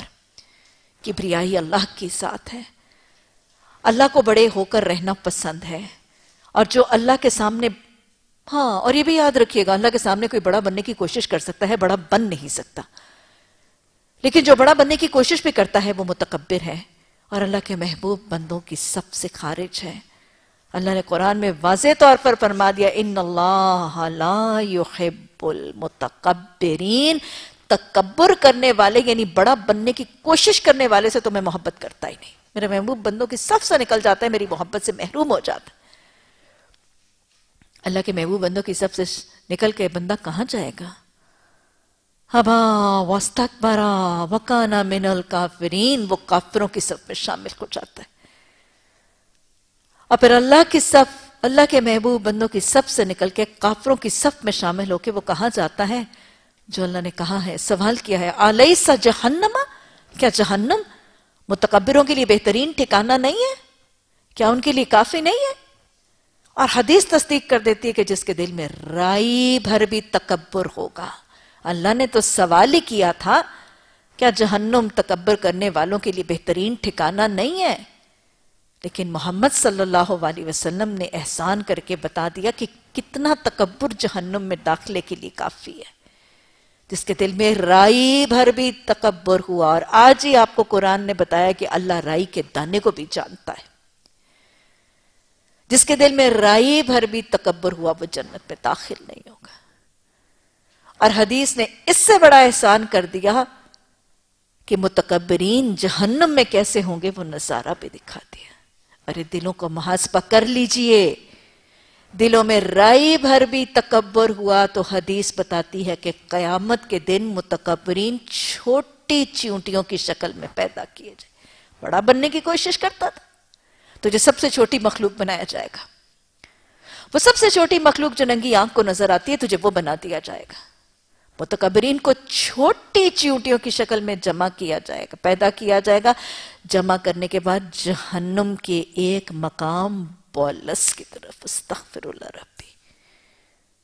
تو بڑا بن کے اونچی اڑانے اڑتا تھا، تو بڑا بن کے بڑائی کے ڈنکے بجا کے اونچا اڑنے کی کوشش کرتا تھا، اس کو چھوٹا پیدا کر کے پستی اور ذلت کی طرف، جہنم کا وہ گڑھا جہاں جہنمیوں کا خون پی پسینہ جمع ہوگا، بولس وہاں جمع کر دیا جائے گا، وہاں ہانکا جائے گا۔ تو بڑا بنتا تھا تجھے چھوٹا بنایا جائے گا، تو اوپر جانا چاہتا تھا تجھے ذلیل رسوا کر کے جہنم کے گڑھے میں گرایا جائے گا، تو تکبر کر کے لوگوں کو ہانکتا دھتکارتا تھا، تجھے اس دن ہانکا دھتکارا جائے گا۔ یہ ہے انجام۔ اللہم اجرنا من النار۔ اللہ کو نہایت ناپسندیدہ ہے، سب سے پہلے کیا شیطان نے کیا۔ تکبر کرنے والوں کا انجام تاریخ بتاتی ہے۔ فرعون نے کیا، حامان نے کیا، قارون نے کیا، ابو جہل نے کیا، جس نے کیا سب سے پہلے شیطان نے کیا۔ جس نے کیا ناکام ہوا، نامراد ہوا، برباد ہوا، ہلاک ہوا، کانا من الکافرین ہوا، جہنم میں داخلے کی وعید پا گیا۔ یہ ہے تکبر اور اس کی حقیقت اور اس کا انجام۔ تکبر کا آغاز دل کی کیفیت کی شکل میں ہوتا ہے۔ سب سے پہلے شیطان تکبر دل میں ڈالتا ہے، حالتیں آہستہ آہستہ بدلتی چلی جاتی ہیں۔ سب سے پہلے تکبر کا بیج دل میں آتا ہے، اور نفاق کے بیج کی طرح یہ دل میں گھر کرتا ہے، جڑ پکڑتا ہے، اور پھر وہ دل سے سارے جسم کی طرف منتقل ہوتا ہے۔ سب سے پہلے تکبر دل میں آتا ہے، اس کے بعد جب دل میں وہ رچ بس جاتا ہے تکبر کا جذبہ، تو پھر اگلی سٹیج اور اگلے درجے پر اس تکبر کا اظہار اس کے جسم کے اعضاء سے ہونے لگتا ہے۔ بعض اوقات تکبر کا اظہار نگاہوں سے ہوتا ہے، چڑی ہوئی آئی بروز اور کھنچے تنے ہوئے ابروؤں سے ہوتا ہے۔ بسا اوقات وہ گردن کی سختی سے ہوتا ہے، ایسے اکڑ کے کھینچاؤ کے ساتھ گردن کھینچ کے سینہ تان کے چلنے سے ہوتا ہے۔ نگاہوں سے، باڈی پوسچر سے، باڈی موومنٹ سے، باڈی لینگویج سے اظہار ہوتا ہے۔ بیٹھنے کے انداز سے تکبر کا یہ جسم اظہار کر رہا ہے۔ دیکھنے کا انداز بسا اوقات متکبرانہ ہوتا ہے۔ اور پھر چال، وَلَا تَمْشِ فِي الْأَرْضِ مَرْحًا، تکبر کا اظہار پھر چال سے ہونے لگتا ہے۔ متکبر کی ایک چال ہے، اس میں گھمنڈ ہے، اس میں غرور ہے، اس کی چال یا اس کی سواری کی چال۔ پھر دوہرا رہی ہوں، اس کی چال یا اس کی سواری کی چلال اس کے تکبر کی نشاندہی کرتی ہے۔ یہ دوسری سطح ہوتی ہے۔ دل کے بعد اس کے تکبر کا اظہار اس کے جسم کے اعضاء، اس کی باڈی موومنٹ، اس کی باڈی لینگویج، اس کے پوسچر، اس کے ایٹیٹیوڈ، اس کی حیت، اس کی کیفیت سے ہوتا ہے۔ تیسرا درجہ، اب پھر اس کا اظہار اس کی زبان سے ہونے لگتا ہے۔ میں اور میری کا تذکرہ عام ہو جاتا ہے۔ میں خوبصورت، میں لائق، میں سگھڑ، میں پروفیشنل، میں سمجھدار، یا میری گاڑی، میرا شوہر، میرے بچے، میری کوٹھی، میرا لباس، میرے ہیرے، میرے جواہرات، میرا دسترخوان، میری کراکری، میری کٹلری، میرا پروفیشن، میری ڈگری، یہ ہے وہ قول، یہ زبان سے تکبر کا اظہار۔ میں اور میرے کے چرچے شروع ہو جاتے ہیں۔ یہ زبان کی ابتدائی حالت ہے۔ پہلے میں اور میرا، ہم اور ہمارا، اور پھر اس کے بعد زبان کی تکبر کی بیماری کی اگلی علامت میں اور میرے کے بعد دوسروں کے نقص اور عیب چھانے جاتے ہیں۔ اللہ کے بندوں کو حقیر سمجھ کے ان کا مذاق اڑانا، ان کا تمسخر اڑانا، ان کا ٹھٹھا اڑانا، ان کو حقیر سمجھنا، ان کی تضحیق کرنا، ان کی تنقید کرنا، ان کی نفی کرنا، یہ زبان کے تکبر کی دوسری علامتیں ہیں جن کی نفی سورہ حجرات کے ترجمے میں بھی آج آپ نے سیکھی۔ لا یسخر، لا یغتب، ولا تجسس، یہ سب کیا ہے؟ یہ اسی تکبر کی نفی ہے۔ زبان کے اوپر دوسروں کی نفی کا تذکرہ، وہ جو اللہ سبحانہ تعالیٰ کے تکبر کا تصور ہمیں سمجھ آیا، نبی صلی اللہ علیہ وسلم سے پوچھا گیا تھا نا کہ ہر شخص یہ چاہتا ہے کہ میرا لباس خوبصورت ہو، میرا کوڑا خوبصورت ہو، تو کیا یہ تکبر ہے؟ آپ نے فرمایا نہیں، اللہ سبحانہ تعالیٰ صاحب جمال ہے، مسلم کی حدیث ہے، اور وہ جمال کو پسند کرتا ہے۔ تکبر تو یہ ہے وغمط الناس، اللہ کے حق احکامات کا انکار کرنا اور اللہ کی مخلوق کو اپنے سے حقیر سمجھنا۔ یہ حقارت جسم کے اعضاء سے بھی ریفلیکٹ ہوتی ہے اور پھر زبان سے بھی ریفلیکٹ ہوتی ہے۔ تو لہٰذا یہ اب تکبر کا اگلا درجہ. اور پھر متکبر کا فائنل بیماری کی سٹیج ہے، تیش میں یاد خدا بھول جاتا ہے. متکبر پھر اتنا اپنے آپ کو طاقتور، اتنا بڑا، اتنا صاحب قوت، اتنا جری، اتنا صاحب اقتدار سمجھنے لگتا ہے کہ پھر وہ ظلم کرتا ہے، پھر وہ زیادتی کرتا ہے، پھر وہ حق تلفی کرتا ہے، مارتا ہے، پیٹتا ہے. اب اس کے جسم کے اعضاء متکبر کے جسم کے اعضاء اب پھر ظالم بن جاتے ہیں. یہ تکبر کی حد ہے، یہ تکبر کی حد ہے. یہ تو تکبر کے مختلف درجے ہوئے. اچھا، تکبر کے ان مختلف درجوں سے بچنے کا طریقہ، سب سے پہلے گندا جذبہ ہے، گندگی کا احساس ہو تو تبھی گندگی کی صفائی کی کوشش. سب سے پہلے محاسبہ، اپنا کڑا بے لاگ محاسبہ.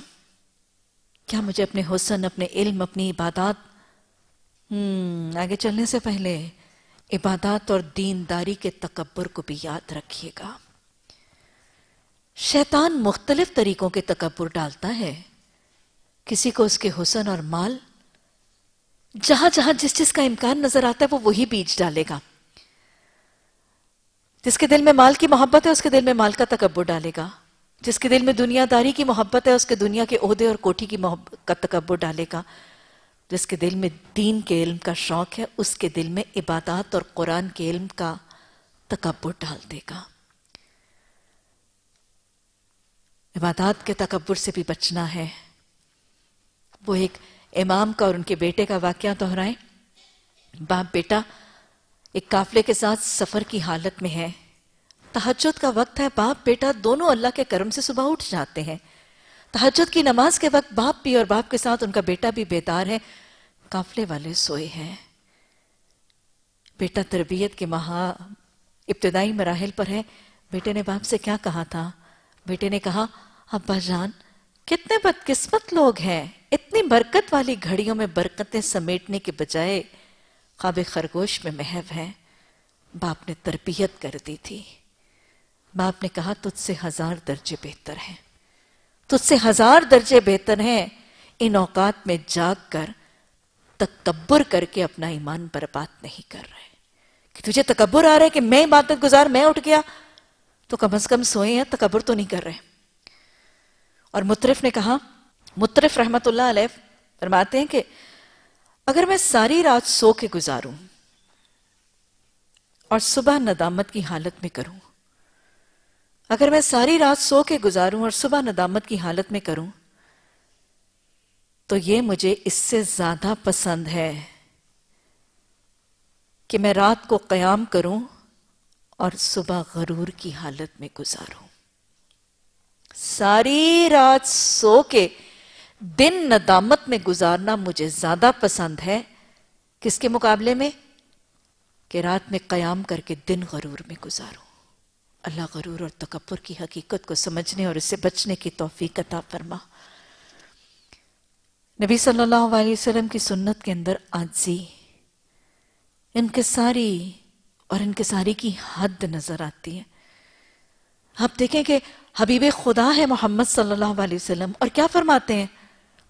فاطمہ اپنے آپ کو جہنم کی آگ سے بچا لو. صفیہ محمد صلی اللہ علیہ وسلم کی پھوپھی، اپنے آپ کو جہنم کی آگ سے بچا لو، میں تمہارے لیے کچھ نہیں کر. یہ عاجزی ہے، یہ انکساری ہے. کوئی گھمنڈ نہیں، کوئی غرور نہیں، کوئی تکبر نہیں، کوئی اترانا نہیں. اپنی بشریت کا اعتراف ہے. نبوت کے باوجود عاجزی اور انکساری کا طریقہ ہے. یاد رکھیے گا، تکبر کی نفی کے لیے پھر پہلا طریقہ کیا ہے؟ پہلا اعتراف خطا. اپنا محاسبہ کیا کریں. اس دھوکے باز نے کہیں میرے دل میں کوئی غرور تو نہیں ڈال دیا، کوئی بیج تو نہیں ڈال دیا. محاسبہ کیا کریں. پھر اس کے بعد اگر کچھ نظر آتا ہے تو پھر اس کا اعتراف کریں، نادم ہوں، پشیمان ہوں، اللہ سے توبہ کریں اور اللہ سے بار بار دعا کریں کہ اللہ مجھے میری آنکھوں میں چھوٹا رکھنا، مجھے لوگوں کی آنکھوں میں بڑا رکھنا. اللہ مجھے میری آنکھوں میں چھوٹا رکھنا، مجھے میرا میں بڑا کر کے نہ دکھا دینا. میری میں بڑی نہ کر دینا، میرے کا تصور انلارج نہ ہو جائے کہیں۔ تکبر کی نفی کے لیے دوسرا طریقہ شیطان کا وسوسہ ہے نا۔ شیطان کہاں وسوسے نہیں ڈالتا؟ جب ذکر الہی ہو، کثرت سے ذکر الہی تکبر کی نفی کا ذریعہ بنے گا۔ کیسے؟ ایک تو ظاہر ہے شیطان کی گندگی دور ہوگی، شیطان کے وسوسوں سے دل بچ جائے گا، اور پھر ذکر الہی اللہ کا قرب بھی تو دے گا۔ جب بندہ اللہ کے قریب ہوگا، اللہ کی کبریائی دل میں سمائے گی تو خود سے خود تکبر نکل جائے گا۔ اور ذکر الہی سے جب اللہ کی پہچان ملے گی، اللہ کی برہان ملے گی، اس کی کبریائی دل میں سمائے گی تو اپنی بڑائی کا ڈنکا خود ہی نکل جائے گا۔ ذکر الہی علاج ہے تکبر کا۔ استغفار کے بعد ذکر۔ تکبر کو نکالنے کے لیے دوسرا طریقہ، تیسرا سٹیپ، شکر۔ شکر اللہ کی نعمتوں کا تذکرہ بڑی آسانی سے تکبر کو نکال دیتا ہے۔ وہ جو نعمتیں رب نے دی ہیں، جب ان کا اعتراف کرتا ہے تو بندہ اس کی کبریائی کا احساس ہوتا ہے اور اپنی اس پر ڈیپینڈنس اور اپنی اس کے مقابلے میں چھوٹے ہونے کا اعتراف آتا ہے۔ شکر اللہ کا بھی اور اللہ کے بندوں کا، یہ دونوں شکر جو ہیں یہ دل میں سے تکبر کو نکالتے ہیں۔ استغفار، ذکر اور شکر۔ پھر اس کے بعد عملی طریقوں میں عاقب الصلاۃ، نماز۔ نماز تو پوری کی پوری لگتا ہے ڈیزائن ہی تکبر کی نفی کے لیے کی گئی ہے۔ تنہا فرد کی نماز کے آغاز میں اللہ اکبر کہنا، رکوع سے پہلے، سجود سے پہلے اللہ کی تسبیحات، اللہ کا ذکر، اس کے آگے جھکنا، اس کے آگے اپنی پیشانی اور ناک تک زمین پہ رکھ دینا، یہ کیا ہے؟ اپنے چھوٹے ہونے، اپنے صغیر ہونے، اپنے حقیر ہونے کا اعتراف ہے اور اللہ کے بڑے ہونے کا اعتراف ہے۔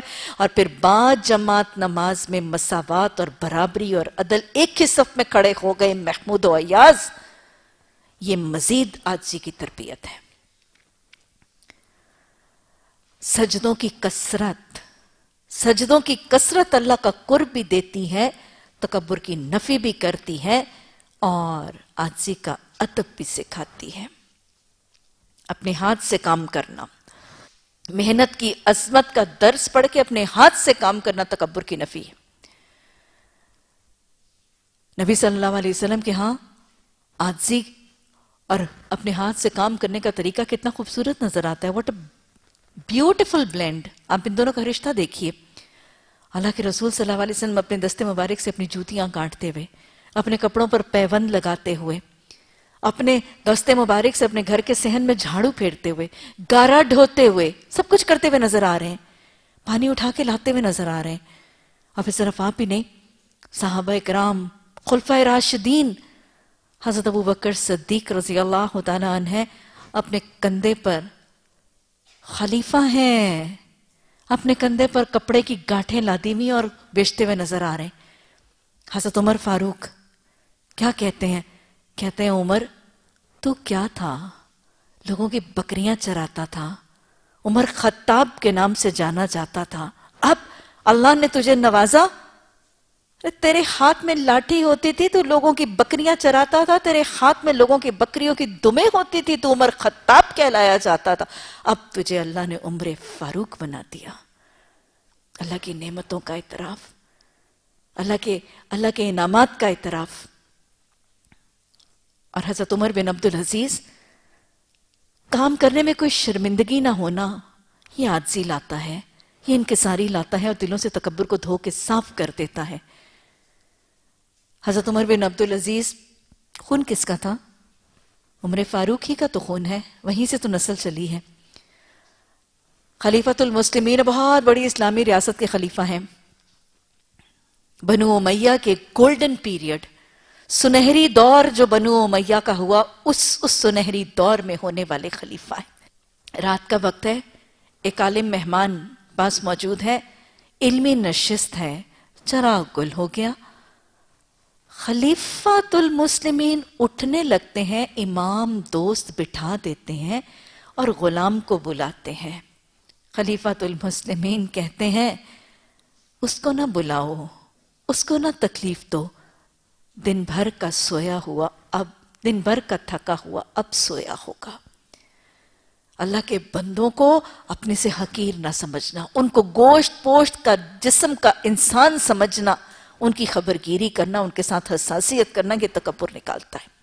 اس کو تکلیف نہ دو، مہمان خود اٹھنے لگتا ہے، تم بھی نہ اٹھو، تم میرے مہمان ہو، میں تمہارا میزبان ہوں۔ اٹھتے ہیں، جاتے ہیں، چراغ لے کے جاتے ہیں، اس میں تیل ڈال کے لا کے جلتا ہوا واپس رکھ کے اپنے دوست سے کہتے ہیں، حکمت کا ایک پیغام سمجھاتے ہیں، میرے بھائی دیکھو، جب چراغ لے کر گیا تھا تب بھی عمر بن عبدالعزیز ہوں، اب تیل بھر کے لایا ہوں اب بھی عمر بن عبدالعزیز ہوں، میری شان میں کمی نہیں ہوئی اس تیل کے بھرنے سے، اور نہ میری شان میں اضافہ ہو جاتا اگر لونڈی یا غلام بھرتا، میں تب بھی عمر بن عزیز رہتا اور اب بھی عمر بن عبدالعزیز ہوں۔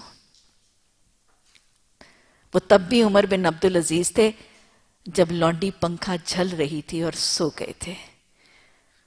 لونڈی تھک گئی، ہاتھ سے پنکھا گر گیا، خلیفہ کو گرمی لگی، پسینہ آیا، جاگ کھلی، لونڈی کے ہاتھ سے پنکھا جھل دیا۔ لونڈی پریشان ہو کے اٹھی، لونڈی نے ہاتھ سے پنکھا لینے کی کوشش کی، کہنے لگے پہلے میں تھکا تو نے جھلا، اب تو تھکی تو میں نے جھلا۔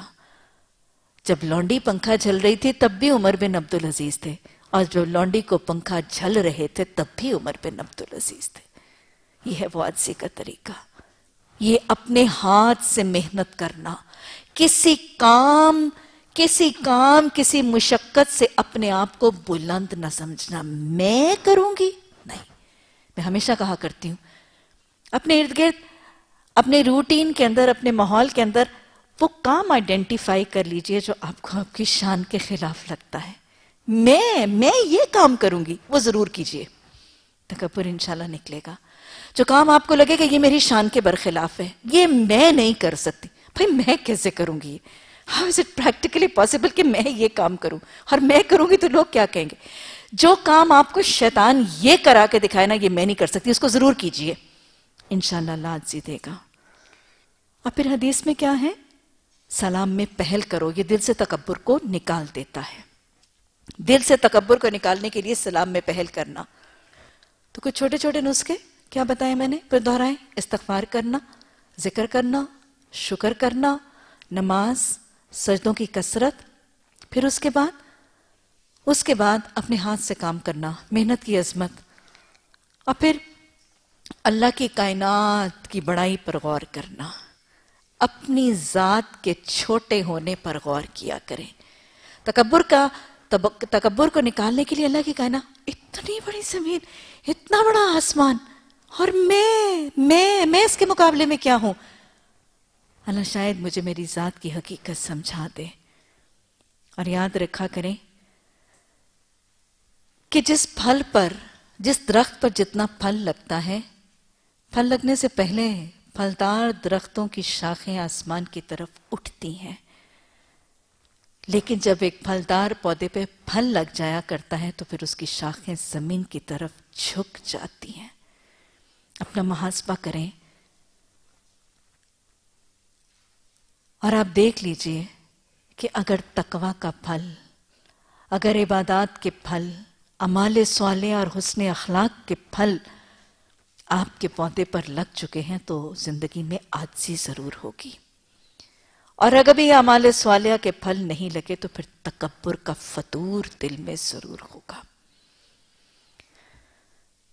یاد رکھیں، اعمال صالحہ کا پیمانہ بھرنا چاہتے ہیں تو صراحی سرنگوں ہو کر بھرا کرتی ہے پیمانہ۔ اگر صراحی جھکے نہ تو پیمانے نہیں بھرتے۔ اعمال صالحہ کا پیمانہ، اپنے اعمال نامے کو نیکیوں سے بھرنا چاہتے ہیں تو جھکنا سیکھ لیجئے، اور یاد رکھیں، مٹا دو اپنی ہستی کو، مٹا دیں اپنی ہستی کو اگر کچھ مرتبہ چاہیں کہ دانا خاک میں مل کے گل و گلزار ہوتا ہے۔ اللہ سبحانہ تعالی ہمیں عاجزی سیکھنے، عاجزی کے ہر سطح پر اپنا اعتراف کر کے اسے بچنے کی توفیق عطا فرما۔ اللہ کے ہاتھ تکبر کی نفی لقمان حکیم نے اپنے بیٹے کو سکھائی، اور پھر دین اعتدال ہے نا۔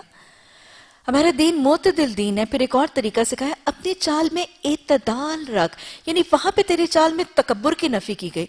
تو اب کہیں ایسے نہ ہو کہ تکبر کی نفی کرتے کرتے تیری چال کیسی بن جائے.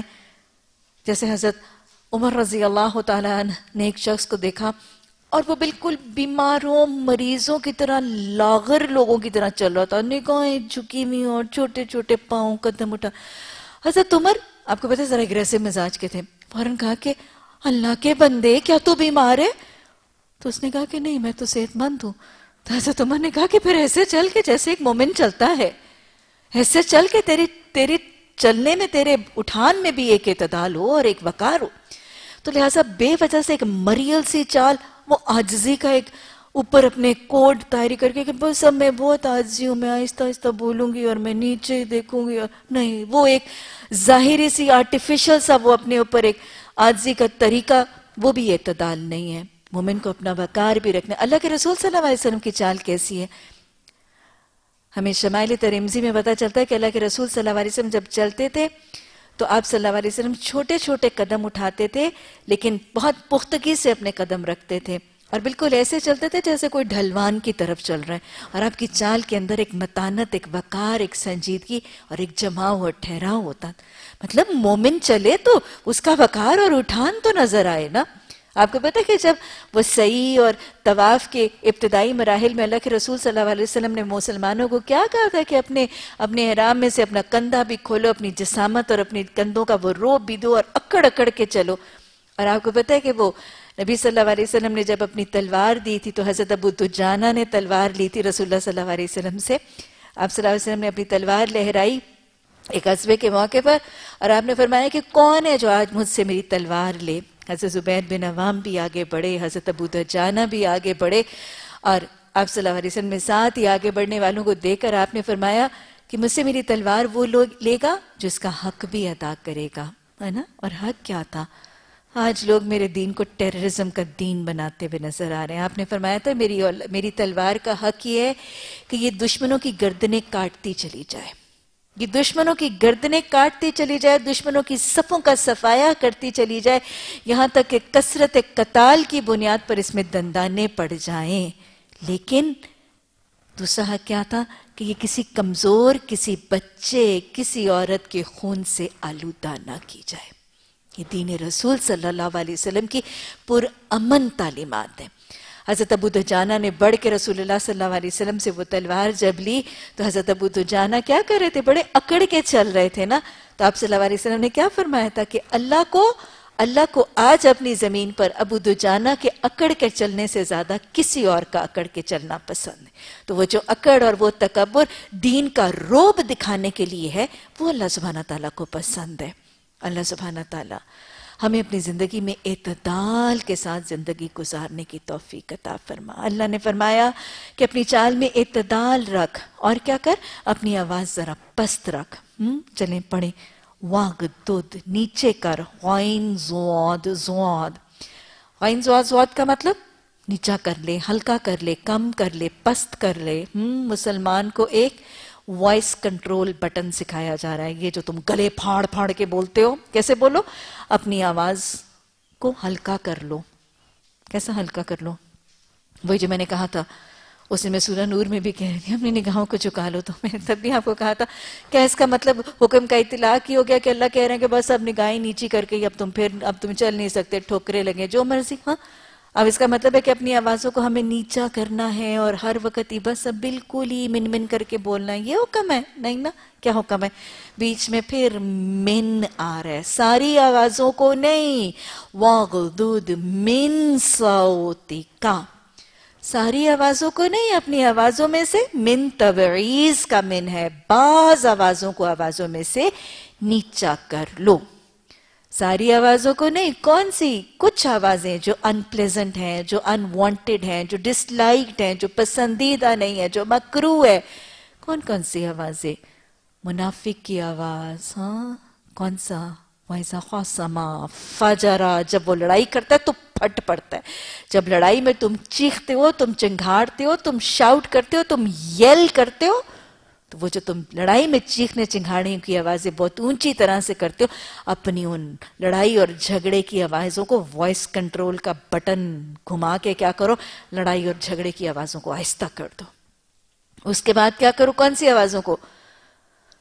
کسی قسم کی آواز جو ان پلیزنٹ ہے، وہ لڑائی کی ہے، وہ جھگڑے کی ہے، وہ شاؤٹنگ کی ہے، یا بس اوقات وہ آوازیں جو تکبر کے حوالے سے اونچی کی جاتی ہیں، یا وہ تمہاری یا تمہارے آلات موسیقی کی، تمہاری ٹی ویز کی، تمہاری ویڈیوز کی، تمہاری ڈی وی ڈیز کی، تمہارے ڈیکس کی وہ آوازیں جو تمہارے ہمسایوں کے آرام میں خلل انداز ہو رہی ہیں، کسی کے سونے کی نیند کو برباد کر رہی ہیں، کسی بیمار کے آرام کے اندر خلل انداز ہو رہی ہیں، کسی طالب علم کے امتحان کی پڑھائی کی تیاری کو ڈسٹرب کر رہی ہیں، تو اپنی اور اپنے ڈیکس اور اپنے ساؤنڈ سسٹم کی ان آوازوں کو ہلکا کر لو۔ تم موسیقی سننا چاہتے ہو، تم نے ڈھولکی اور مہندی اور مائیوں کا جو ہے وہ معاملہ برہم کیا ہوا ہے اور اس کو برپا کیا ہوا ہے، تمہارا سارا محلہ تو رات کے 2-3 بجے تک یہ نہیں سننا چاہتا، اپنی آوازوں کو پست کر لو، اپنی آوازیں ذرا پست رکھ لو۔ کیوں؟ کیونکہ سب سے زیادہ آواز، بری آواز کس کی ہے؟ گدھوں کی آواز۔ اللہ سبحانہ تعالیٰ نے اونچی آواز سے بولنے والے کو سمجھانے کے لیے ایک بہت ہی سخت سی مثال دے دی، اِنَّ أَنْكَرَ الْأَصْوَاتِ لَصَوْتُ الْحَمِيرِ، گدھے کی آواز کو، اونچی آواز کو گدھے کی آواز سے تشبیہ دے کے اونچا بولنے سے ممانعت کا طریقہ سکھایا گیا۔ گدھا کیسے بولتا ہے؟ کبھی سنے؟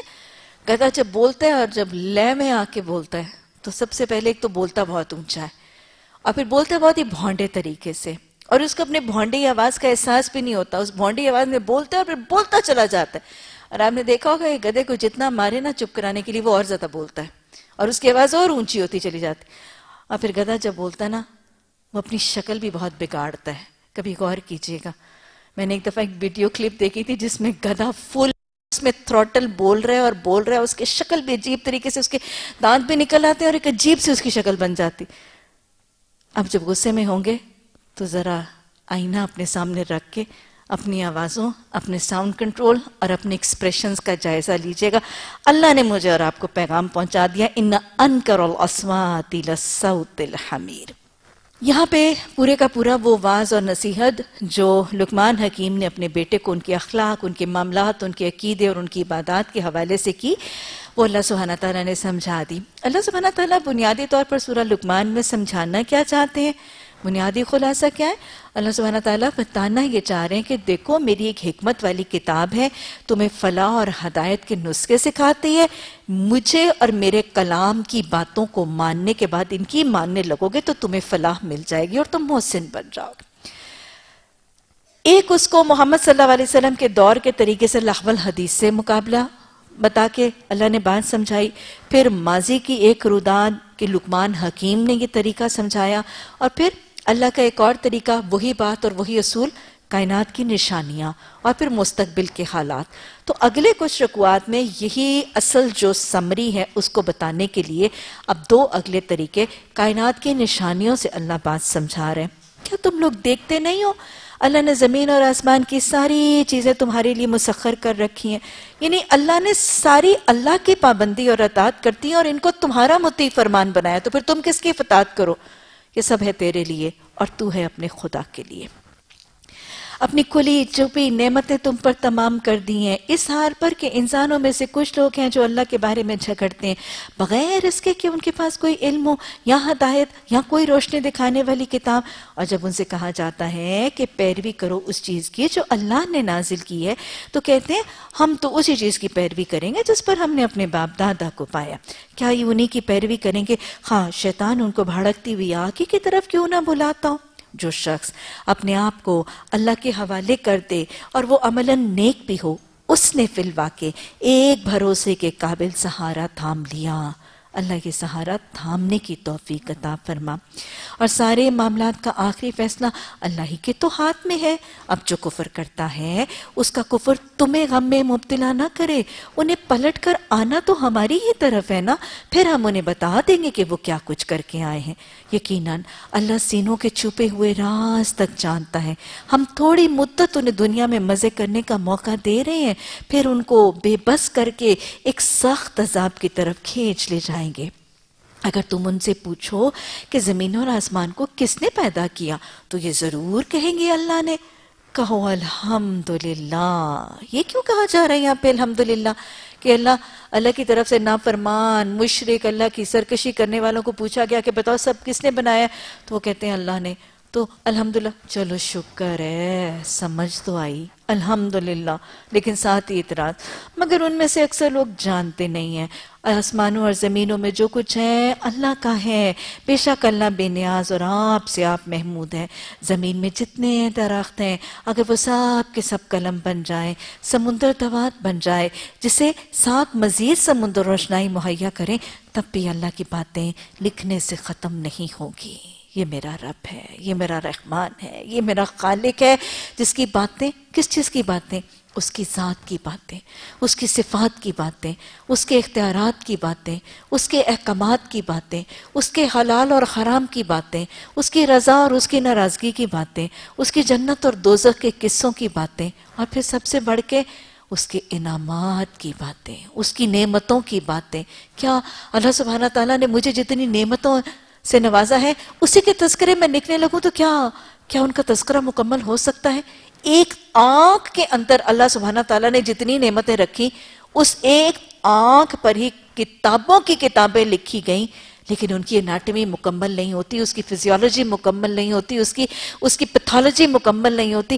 یہ ہیں اللہ کی باتیں, وہ ختم نہیں ہوں گی. بے شک اللہ بڑا زبردست اور حکیم ہے. تم سارے انسانوں کو پیدا کرنا اور دوبارہ جلا اٹھانا تو اس کے لیے بالکل ایسا ہی ہے جیسے ایک متنفس کو پیدا کریں اور جلا اٹھائیں. حقیقت یہ ہے کہ اللہ سب کچھ سننے والا دیکھنے والا ہے. کیا تم دیکھتے نہیں ہو اللہ رات کو دن میں پروتا ہوا لے آتا ہے اور دن کو رات میں اس نے سورج اور چاند کو مسخر کر رکھا ہے, سب ایک وقت مقرر تک چل رہے ہیں. اور کیا تم دیکھتے نہیں ہو کہ جو کچھ بھی تم کرتے ہو اللہ اس سے باخبر ہے. یہ سب کچھ اسی وجہ سے ہے کہ اللہ حق ہے اور اسے چھوڑ کر جن دوسری چیزوں کو یہ لوگ پکارتے ہیں وہ سب باطل ہیں. اس وجہ سے اللہ ہی بزرگ اور برتر ہے. کیا تم دیکھتے نہیں ہو کشتی سمندر میں اللہ کے فضل سے چلتی ہیں تاکہ وہ تمہیں اپنی کچھ نشانیاں دکھائے؟ سمندر میں کشتی کا چلنا اللہ کا کتنا بڑا معجزہ ہے. حد نظر تک سمندر ہی سمندر اور پانی ہی پانی. اور آپ نے پانی میں دیکھا, پانی میں بسا اوقات آپ ایک پتھر ڈالتے ہیں, کیا ہمیشہ ہی پتھر ڈالتے ہیں اور وہ کیا ہوتا ہے, وہ ڈوب جاتا ہے, فوراً پانی کی تہ میں جاتا ہے. لیکن اسی پانی کے اوپر آپ ایک لکڑی کا تختہ جو اس پتھر سے بہت بڑا ہے اور بہت زیادہ چوڑائی اور لمبائی والا ہے, چھوٹا سا گول سا پتھر پانی میں ڈوب جاتا ہے لیکن اتنا بڑا لکڑی کا تختہ اس پانی کے اوپر تیرتا رہتا ہے. یہ کیا ہے؟ کس نے بنایا تھا ایسا پانی؟ اس پانی کو یہ طریقے یہ سلیقے کس نے سکھائے تھے؟ ایک پتھر کو اندر غرق کر کے ایک لکڑی کے تختے کو اس پر کس نے ثابت رکھا تھا؟ یہ اللہ ہے. جب پانی کو بنایا اس نے ان صفات سے بنایا کیونکہ اس کو پتا تھا کہ ان سمندروں کو عبور کرنے کے لیے اس نے کشتیاں انسان کو بنانے کے لیے اس طریقہ سکھانا ہے. اللہ کی تخلیق مکمل ہے, اللہ کی تخلیق پرفیکٹ ہے. اور پھر اسی سمندر کے اوپر یا اسی پانی کے اوپر آپ غور کریں کہ سمندر کے اوپر آپ بالکل ایک چھوٹی سی باریک سی سوئی رکھ دیں, روئے کی بنی ہوئی, ایک گلاس پانی کے اوپر آپ ایک چھوٹی سی سوئی رکھیں گی, وہ سوئی فوراً سنک کر جائے گی. لیکن اسی میٹل, اسی لوہے کا جس سے وہ سوئی بنی ہے, اسی کا اتنا بڑا جہاز اس پانی کے اس سمندر کے سینے پہ تیرتا رہتا ہے. یہ کیا ہے؟ یہ میرا رب ہے. یہ وہ بہترین فزسٹ ہے, یہ وہ بہترین سائنٹسٹ ہے جس نے جب یہ مخلوق اور یہ دنیا کی زمین آسمان کی چیزیں تخلیق کی تھی تو انہوں نے بامقصد تخلیق کیا گیا تھا. ان کو کسی پورے کے پورے کارخانہ کائنات کو کسی بامقصد کام کے لیے بنایا گیا تھا کہ یہ حضرت انسان جس کی زمین پر 2/3 پانی کے ذخیرے ہوں گے, وہ جب میں اسے کہہ دوں گا بلغ ما انزل الیک من ربک, کہ تیرے رب کی طرف سے جو تجھ پر علم آیا اس کو لوگوں تک پہنچا دے, تو وہ ایک زمین کے ٹکڑے سے دوسرے زمین کے ٹکڑے تک سفر کیسے کرے گا؟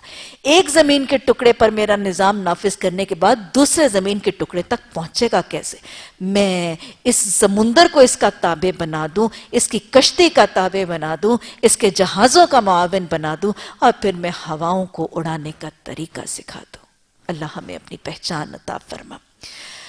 جب سمندر میں ان لوگوں پر موت صاحبانوں کی طرح چھا جاتی ہے تو یہ اللہ کو پکارتے ہیں اپنے دین کو بالکل اس کے خالص کر کے، پھر جب انہیں بچا کر خشکی تک پہنچا دیتا ہے تو کوئی ان میں سے اقتصاد برتتا ہے اور ہماری نشانیوں کا انکار کرتا ہے، مگر وہ شخص جو غدار اور ناشکر ہے۔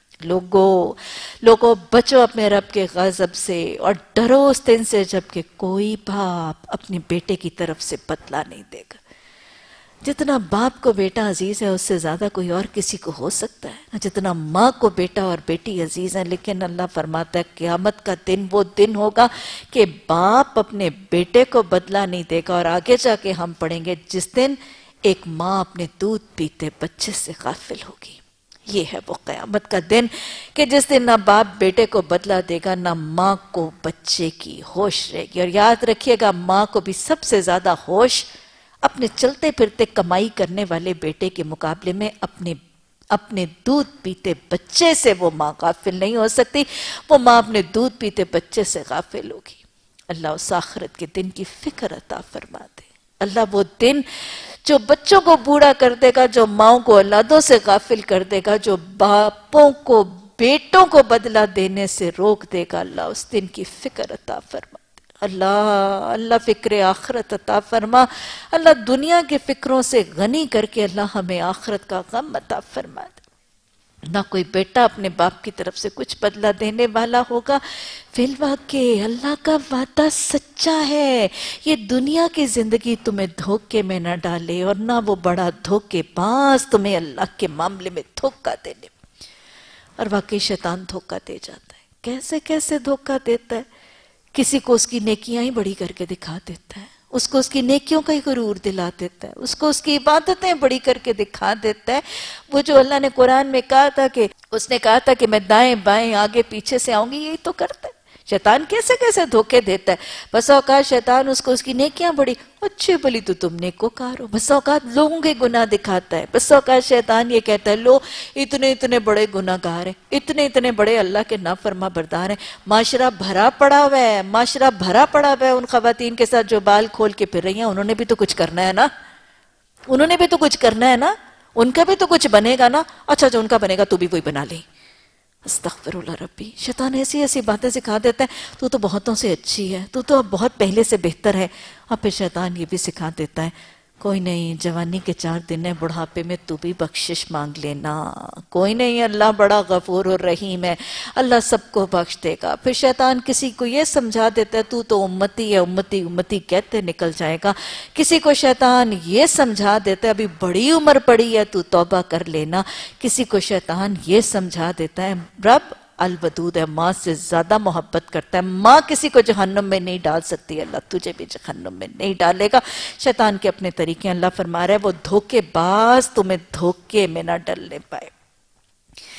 اس گھڑی کا علم اللہ ہی کے پاس ہے۔ آیت نمبر 34 میں اللہ سبحانہ تعالیٰ نے وہ غیب کی 5 کنجیوں کا تذکرہ فرمایا۔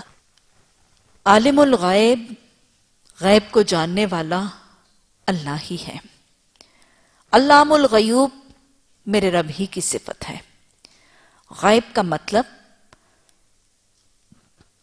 مطلب ہر وہ چیز جو انسان کے حواس خمسہ سے اوجھل ہو جائے۔ غیب کا مطلب ہر وہ چیز جس کو نہ چھو سکیں، نہ جس کی خوشبو آئے، نہ جس کو چکھ سکیں، نہ جس کو آنکھ سے دیکھ سکیں، نہ جس کو کان سے سن سکیں۔ یہ حواس خمسہ سے پوشیدہ چیزیں، یہ غیب ہے۔ وہ چیزیں جو ہماری آنکھ نہیں دیکھتی، ہمارے کان نہیں سنتے، ہمارے ہاتھ نہیں چھوتے، ہماری زبان نہیں چکھتی، وہ چیزیں صرف رب جانتا ہے، یہ غیب ہے۔ اور ایمان بالغیب ایمان کے لیے لازم ہے، یؤمنون بالغیب لازم حصہ ہے، لیکن غیب کو جاننا صفت صرف میرے رب کی ہے، یہ اس کی صفات میں سے لازم صفت ہے۔ اور جو اللہ کے بندوں میں سے کسی ایک کو اس صفت کے ساتھ متصف کرے، وہ بدترین شرک اکبر، شرک جلی ہے۔ اور حدیث نے نفی ایسے کی ہے کہ آپ صلی اللہ علیہ وسلم نے فرمایا کہ جو شخص کسی کاہن یا کسی نجومی کے پاس گیا، غیب کا علم کسی طریقے سے ہے، چاہے وہ ستاروں کی چالوں سے ہو، چاہے علم فلکیات سے ہو، چاہے علم نجوم سے ہو، چاہے زائچوں سے ہو، چاہے دائروں سے ہو، چاہے فالکیری سے ہو، چاہے ہاتھوں کی لکیروں سے ہو، کسی بھی طریقے سے اگر غیب کا علم حاصل کرنے کے طرف رجوع کیا گیا تو یہ شرک ہے۔ اور میں پھر دہرا رہی ہوں، شرک اکبر جلی ہے۔ آپ صلی اللہ علیہ وسلم نے فرمایا کہ جو کسی کاہن یا کسی نجومی کے پاس گیا اور اس نے تصدیق کی اس بات کی جو اس نے کہا، تو اس نے کفر کیا اس دین کے ساتھ جو محمد صلی اللہ علیہ وسلم دے کر بھیجے گئے ہیں۔ اسی طرح حدیث میں ملتے جلتے وہ بھی الفاظ ہیں کہ جو شخص کسی کاہن یا نجومی کے پاس گیا اور اس سے معاملہ یا کوئی چیز دریافت کرنے کی نیت سے گیا، اس کی 40 دن کی عبادت ضائع ہو جائے گی۔ یہ حدیث کے مفہوم ہے جو میں آپ کو بتا رہی ہوں۔ معلوم غیب کو معلوم کرنے کی نیت اور ارادے سے ان لوگوں کی طرف جانے والے کی 40 دن کی عبادات ضائع ہیں، اور جو ان کے پاس گیا اور اس نے ان کی بتائی ہوئی باتوں کی تصدیق کی اپنے قول سے، اپنے فعل سے ایسے کیا کہ جو اس نے کہا اس نے اس کو مان لیا، اور یہ اپنے قول سے کیا۔ جیسے بسا اوقات، میں آپ کو چھوٹی سی ایک مثال دوں کہ بسا اوقات لوگ پچھلے ہفتے کی اخبار یا رسالہ نکال کر مطالعہ کر رہے ہوتے ہیں، آپ کا ہفتہ کیسے گزرے گا۔ وہ رسالہ تو پچھلے ہفتے آیا اور اس نے بتایا کہ آپ کا ہفتہ کیسے گزرے گا۔ میرا ہفتہ تو گزر چکا۔ ہاں ویسے کہتے تو بالکل ٹھیک ہے، ہوا تو یہی، یہ کیا ہے؟ اس نے تصدیق، مجھے کسی کاہن کسی نجومی کے پاس جانے کی ضرورت نہ پڑی، لیکن میں نے اخبار میں کاہن اور نجومی کی رپورٹ پڑھ لی، آپ کا ہفتہ کیسے گزرے گا۔ اور پڑھنے والے نے یہ کہہ دیا کہ ہاں یہ تو بالکل ٹھیک کہہ رہا ہے، یہ کیا ہے؟ اس نے کفر کیا اس دین سے جو محمد صلی اللہ علیہ وسلم دے کر بھیجے گئے۔ کسی کو پامسٹ کو اپنا ہاتھ دکھانا اور ہاتھ دکھانے کے بعد اس کی بات کو مان لینا اور کہنا کہ ہاں یہ ٹھیک کہہ رہا ہے، حالات تو ایسے لگتے ہیں کہ واقعی، اور یہاں پھر وہ جو طریقہ کار بتائے یا وہ جو لائے عمل بتائے اس کے مطابق عمل کرنا شروع کر دینا۔ یہ سب کیا ہے؟ ہاتھ دیکھنے والے نے دیکھ کر بتا دیا کہ آپ کے شوہر نے دوسری شادی کر لینی ہے، اور واقعی اس کی کہی ہوئی مان کر شوہر پر شک کرنا شروع کر دیا۔ یہ کیا ہے؟ یہ تصدیق ہے اس چیز کی جو اس نے بتایا تھا۔ یہ کیا ہے؟ اس نے کفر کیا اس دین سے جو محمد صلی اللہ علیہ وسلم دے کر بھیجے گئے۔ اللہ نے ان چیزوں کو غیب کیوں رکھا؟ تاکہ ایک تو نا امیدی سے انسان بچ جائے، اور ایک بہت زیادہ امید میں آ کر کام کرنے، محنت اور صحیح سے محروم نہ ہو جائے۔ کیونکہ اگر کسی کو پتہ چل گیا، ہاتھ دکھایا اور اس نے کہا کہ تمہارے ہاتھ میں تو کامیابی کی بڑی بڑی گہری گڑی ہوئی لکیریں، چلو جی میرے تو سٹریٹ ایز آنے ہی آنے، میرے ہاتھ میں کامیابی کی لکیر ہے، پڑھائی لکھائی چھوڑ دی، اور یہاں پہ لکھا ہے کہ تمہارے ہاتھ میں تو بھی دور دور تک کوئی کامیابیاں نظر نہیں آ رہی، میں جتنا مرضی پڑھ لوں میں نے فیل ہو جانا، پڑھائی چھوڑ دی۔ تو لہٰذا مایوسی اور نا امیدی سے بچنا اور بغیر وجہ کی امید میں آ کر کام سے رک جانا، اصل دنیا کی صحیح اور مشقت سے رک جانا، اور بے جا کی بدگمانیوں میں الجھ جانے سے بچنے کے لیے اللہ نے غیب کو غیب ہی رکھا ہے۔ خدایا خدائی درد سر ہے، اس کو خدائی درد سر ہی رکھا ہے۔ تو لہٰذا یہ غیب ہے۔ غیب کی چیزیں حدیث میں آتا ہے، قرآن میں بھی آتا ہے، غیب کی کنجیاں 5 ہیں۔ ان اللہ عندہ علم الساعہ، اللہ کے پاس اس گھڑی کا علم ہے۔ گھڑی کا علم قیامت کا علم، اور قیامت کا علم کے علاوہ اس سے مراد موت کا علم بھی ہے۔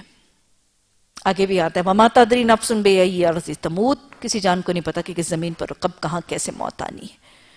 تو گھڑی سے مراد بھی قیامت، اور ویسے بھی حدیث بتاتی ہے کہ موت کیا ہے؟ قیامت کبریٰ، جس کی موت آ گئی اس کی قیامت کبریٰ آ گئی۔ تو گویا موت کا وقت اللہ ہی کے پاس ہے، کب کہاں کیسے کدھر کس حالت میں موت آئے گی یہ اللہ کے پاس، اور یہ سب کچھ کتاب و تقدیر میں درج بھی ہے۔ اور ویسے بھی قیامت کا علم بھی اللہ ہی کے پاس ہے۔ ہاں اللہ سبحانہ تعالیٰ نے محمد صلی اللہ علیہ وسلم کے توسط سے قرب قیامت کی علامات اور انڈیکیٹرز تو بتا دی ہیں، لیکن قیامت کا علم اللہ کے پاس ہے۔ وَيُنَزِّلُ الْغَيْثَ،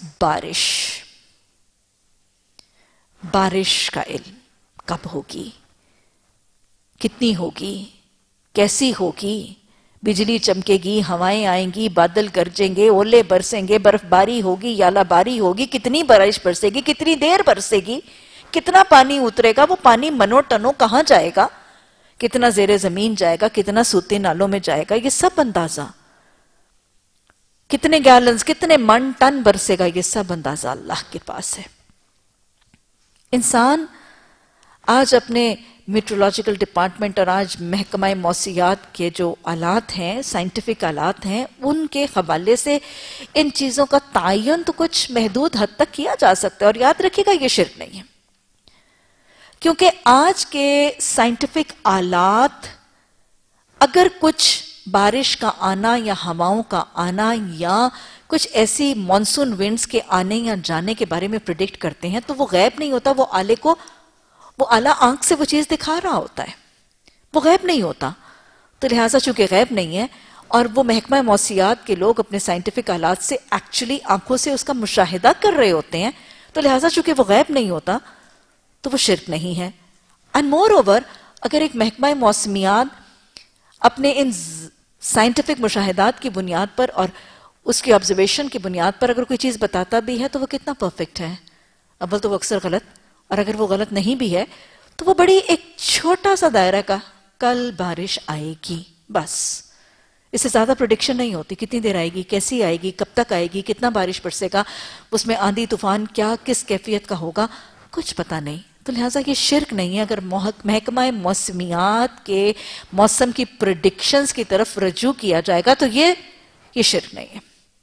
وَيَعْلَمُ مَا فِي الْأَرْحَامِ، اور اللہ جانتا ہے جو ماؤں کے رحموں میں، وہ اللہ ہی جانتا ہے کہ کب ماں کے پیٹ کے اندر، وہ پوشیدہ تھیلی کے اندر، وہ انڈے دانی کے اندر انڈا بنتا ہے، بڑھتا ہے، پھٹتا ہے اور وہ باریک جھلی والی نالی میں سے گزرتا ہے، اور اس نالی میں وہ ٹپکائے جانے والے نطفے سے ملا کہ نہیں ملا وہ رب جانتا ہے۔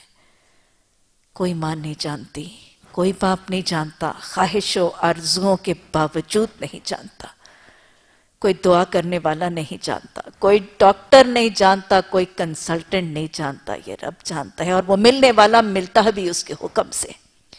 اس باریک سی جھلی والی تھیلی میں سے آ کے وہ رحم مادر کے ساتھ چپکتا ہے کہ نہیں چپکتا، اس کا علم بھی اس کو ہے، اور یہ ہوتا بھی اس کے حکم سے ہے۔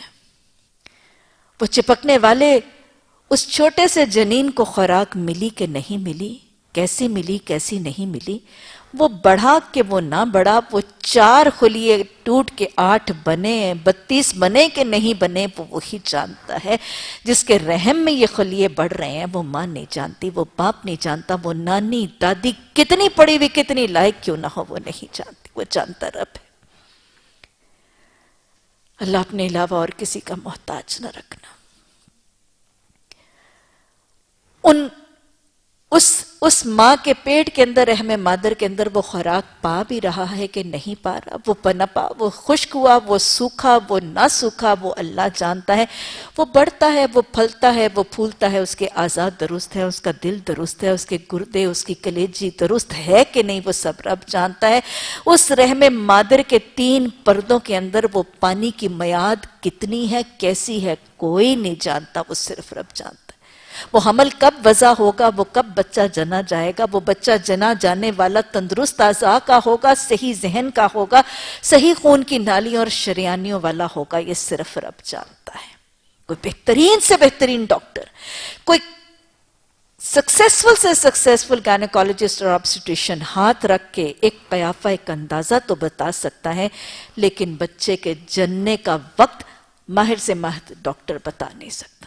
بس اوقات میں نے اپنی زندگی میں دیکھا کہ ایک خاتون آئی، ایک بڑے کنسلٹنٹ نے کہا کہ بی بی تیرا 2 دن کے اندر اندر کیس ہو جائے گا، لیکن 15 دن تک درد ذی شروع نہ ہوئی اور مہینے تک معاملہ لٹک گیا۔ یہ سب اللہ جانتا ہے، یہ اللہ کا حکم ہے، اس کی مرضی ہے، اس کی رضا ہے اور اس کا علم ہے۔ ہاں، آج کے دور میں الٹرا ساؤنڈز اور ڈاپلرز کے ذریعے اس بچے کی دل کی دھڑکن کو سن لیا جاتا ہے، یہ غیب نہیں کیونکہ کان سنتے ہیں۔ الٹرا ساؤنڈ کی پروجیکٹڈ ویوز کے ساتھ اس بچے کے اعضاء، اس کے ہاتھ، پاؤں، جوڑ، ان کی لمبائی، اس کی مختلف اعضاء کی میجرمنٹس کر لی جاتی ہیں۔ یہ غیب نہیں ہے، یہ آنکھ سے دیکھ رہے ہوتے ہیں۔ تو گویا الٹرا ساؤنڈ کے ذریعے اس بچے کی صحت، اس کی دھڑکن، اس کی زندگی کے حالات معلوم کر لینا، خدا را یہ شرک نہیں ہے، یہ شرک نہیں ہے، یہ غیب کا علم نہیں ہے، یہ آنکھوں سے دکھائی دیتا ہے، یہ کانوں سے سنائی دیتا ہے، اس اسکرین کے اوپر نمودار ہے، یہ غیب نہیں ہے، یہ شرک نہیں ہے. اینڈ مور اوور تو بہترین الٹراسونالوجسٹ، بہترین ڈاپلر ایکسپرٹ، بہترین گائنیکالوجسٹ، بہترین آبسٹیشن بتائے گی بھی تو کتنا بتائے گی، کیا بتا دے گی؟ اس کو یہ تو نہیں پتا آئندہ کیا ہونے والا ہے. اس کو اس بازو کی لمبائی تو پتا ہے، اس کے اندر کے اعضاء، اس کے پٹھوں کی طاقت کا اندازہ کسی کو نہیں ہے. باقی سب علم اس کے پاس ہے. تو لہٰذا اگر ماں بچے کی صحت کے لیے ان چیزوں کو استعمال کیا جائے گا تو یہ عقیدے میں بگاڑ اور عقیدے میں نفی کا طریقہ اور غیب نہیں ہے. اگر اس طرح کا طریقہ اختیار کیا جائے پھر تو ساری میڈیکل کی ریسرچ، بلڈ ٹیسٹ کروائیں، ایکس ریز کروائیں، سی ٹی سکینز کروائیں، ایم آر آئیز کروائیں، ای سی جیز کروائیں، ای ای جیز کروائیں، وہ سب غیب ہے، وہ سب غیب ہے، وہ بھی سب شرک ہو جائے گا. تو لہٰذا علاج کے لیے، شفا کے طریقے ڈھونڈنے کے لیے، بیماری کا ذریعہ ڈھونڈنے کے لیے اگر یہ طریقے اختیار کیے جاتے ہیں تو خدا را نہ یہ اسلام کے برخلاف ہے، نہ یہ ایمان میں گھاٹے کا ذریعہ ہے، اور نہ ہی یہ شرک ہے. اللہ سبحانہ تعالیٰ آگے فرماتے ہیں کوئی متنفس نہیں جانتا کہ وہ کل کیا کمائی کرنے والا ہے. رزق کس کے ہاتھ میں ہے؟ اللہ کے ہاتھ میں ہے. اور نہ کسی شخص کو اس بات کی خبر ہے کہ کس زمین میں اس کو موت آنی ہے. اللہ سب کچھ سننے اور جاننے اور خبر رکھنے والا ہے. غیب کی کنجیاں 5. کون سی کنجیاں؟ کل کیا ہوگا، بارش کے معاملات، رزق کے معاملات، رحم مادر کے معاملات اور موت کے معاملات. یہ 5 چیزیں غیب کی کنجیاں جس کا علم اللہ کے علاوہ اور کسی کو نہیں. اللہ سبحانہ تعالیٰ ہمیں اپنی پہچان عطا فرما، ہمیں اپنی صفات کی، اپنے اختیارات کی پہچان عطا فرما، توحید کا عقیدہ راسخ فرما، شرک کی نفی اور شرک کی کراہت عطا فرما، شرک کی پہچان عطا فرما، مشرکانہ رسومات سے بچنے، مشرکانہ اعمال سے بچنا اللہ ہمارے لیے آسان بنا. ربنا لا تزغ قلوبنا بعد إذ هديتنا وهب لنا من لدنك رحمة إنك أنت الوهاب. سبحانك اللهم وبحمدك نشهد أن لا إله إلا أنت نستغفرك ونتوب إليك.